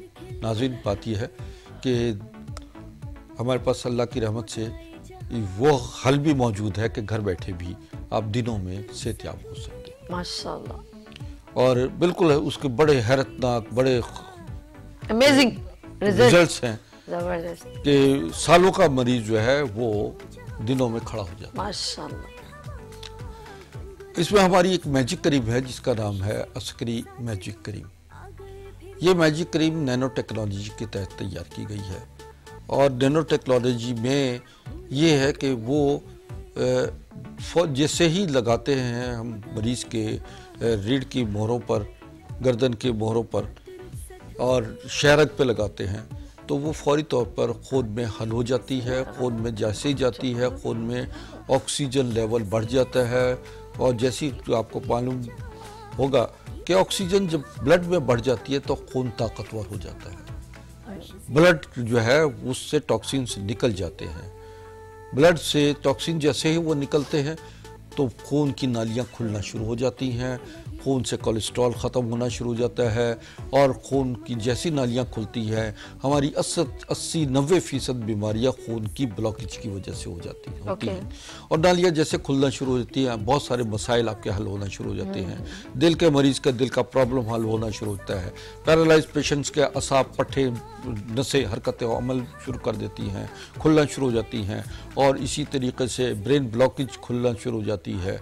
और इसी तरह आपके जो शुगर के मरीज़ हैं उनके शुगर नॉर्मल हो जाती है, किडनी नॉर्मल होना शुरू हो जाती है, लीवर सोरेसिस जो है वो नॉर्मल होना शुरू हो जाता है, लीवर जो है वो अपनी जगह काम करना शुरू करता है। ये हमारी अस्करी मैजिक क्रीम 100 अमराज की एक दवा है। ऐसे ही हमारे पास जो अस्करी ग्रीन है कैप्सूल है उसमें 22,000 न्यूट्रिशंस हैं, और वो जिस्म की तमाम यानी 22,000 न्यूट्रिशंस, दुनिया का बेहतरीन इम्यून सिस्टम स्ट्रॉन्ग करने की दवा है। वो अब पेशेंट जो है जब इस्तेमाल करता है तो उसके अंदर जो है वो तमाम कैल्शियम की डेफिशिएंसी वगैरह जो बॉडी में होती है वो ख़त्म होना शुरू हो जाती है, और ये न्यूट्रिशन बॉडी को में एक जान पैदा कर देते हैं, और दोबारा से इंसान जो है वो खड़ा हो जाता है। ज़बरदस्त।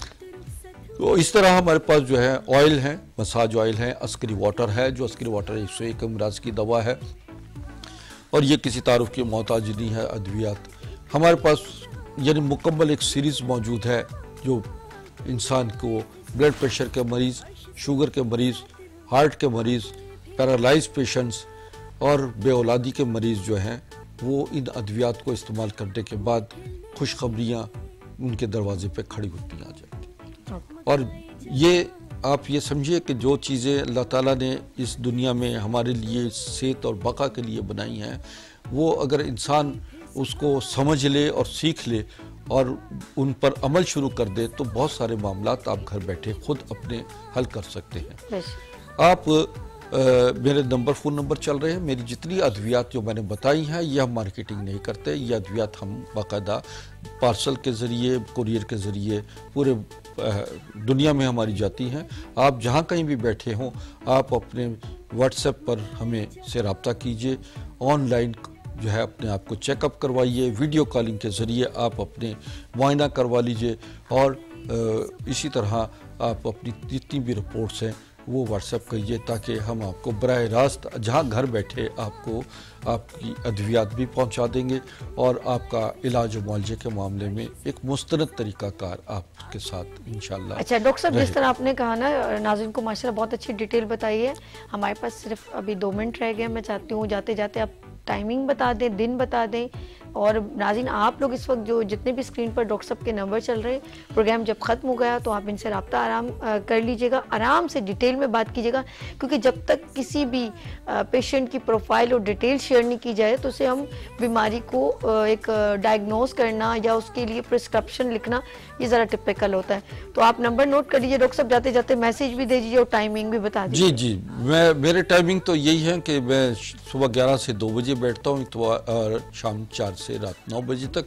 इतवार, पीर, मंगल, बुध ये मेरे न्यू पेशेंट्स के टाइम है, चेकअप करने के टाइमिंग है। बाहर के मरीज़ जो हैं वो इनके अलावा मुझसे अपॉइंटमेंट लेकर अपने दीगर शहरों के मरीज़ जो हैं वो मुझसे बाकायदा अपना रब्ता कर सकते हैं और अपने मशवरा ले सकते हैं। बाकी टाइमिंग जो है मेरे पास मरीज़ों को मैं ये कहता हूँ शाम 4 बजे से लेकर रात को 8 बजे तक मुझे फ़ोन पर मेरे से मशवरा कर लिया करें ताकि उसी वक्त मैं उनके लिए दवा भी तजवीज़ कर दूँगा। थैंक यू डॉक्टर साहब, बहुत बाकी ये है कि मैं कराची में राशिद मिन्हास रोड गुलिस्तान जौहर के सामने यानी लासानिया रेस्टोरेंट के पास जो है मेरा मतब है ग्लैमर मॉल में, यहाँ मैं बैठता हूँ और आने से पहले बराए करम अपनी अगर टाइम ले लें तो इससे ज़्यादा रश से भी आप बच सकते हैं। और मरीज़ को लाने से पहले हमें बाकायदा तौर पर हमसे टाइम ले लें, क्योंकि फालिज के मरीज़ और दीगर मरीज़ों को उठा के लाना जो है वो एक उनके लिए मसला होता है। तो आप अपने मामलात जो है वो अल्लाह पे भी छोड़ दीजिए और कुछ मामलात जो आपके हाथ में है उन मामलात पर पूरे यकीन और ईमान के साथ आप चलिए। इंशाअल्लाह वहुक्म खुदा ब फज़ल ताला मेरा यकीन और ईमान है हज़ारों नहीं लाखों मरीज़ शफ़ायाबी हासिल उन्होंने की है और मेरे आबा अजदाद के जो कीमती नायाब और नुस्खे हैं उन्हें हमने दौर जदीद के तकाज़ों के मुताबिक ढाला है। बहुत शुक्रिया, बहुत शुक्रिया जी। नाज़रीन हमारे ऑफ कोर्स जाने का वक्त हो गया है। इस उम्मीद के साथ हम फिर मिलेंगे उभरते सूरज की तरह। और जाते जाते मैं आपको मैसेज दे दूं कि इबादत रमज़ान ट्रांसमिशन का हिस्सा बनने के लिए आप हमें रब्ता कर सकते हैं।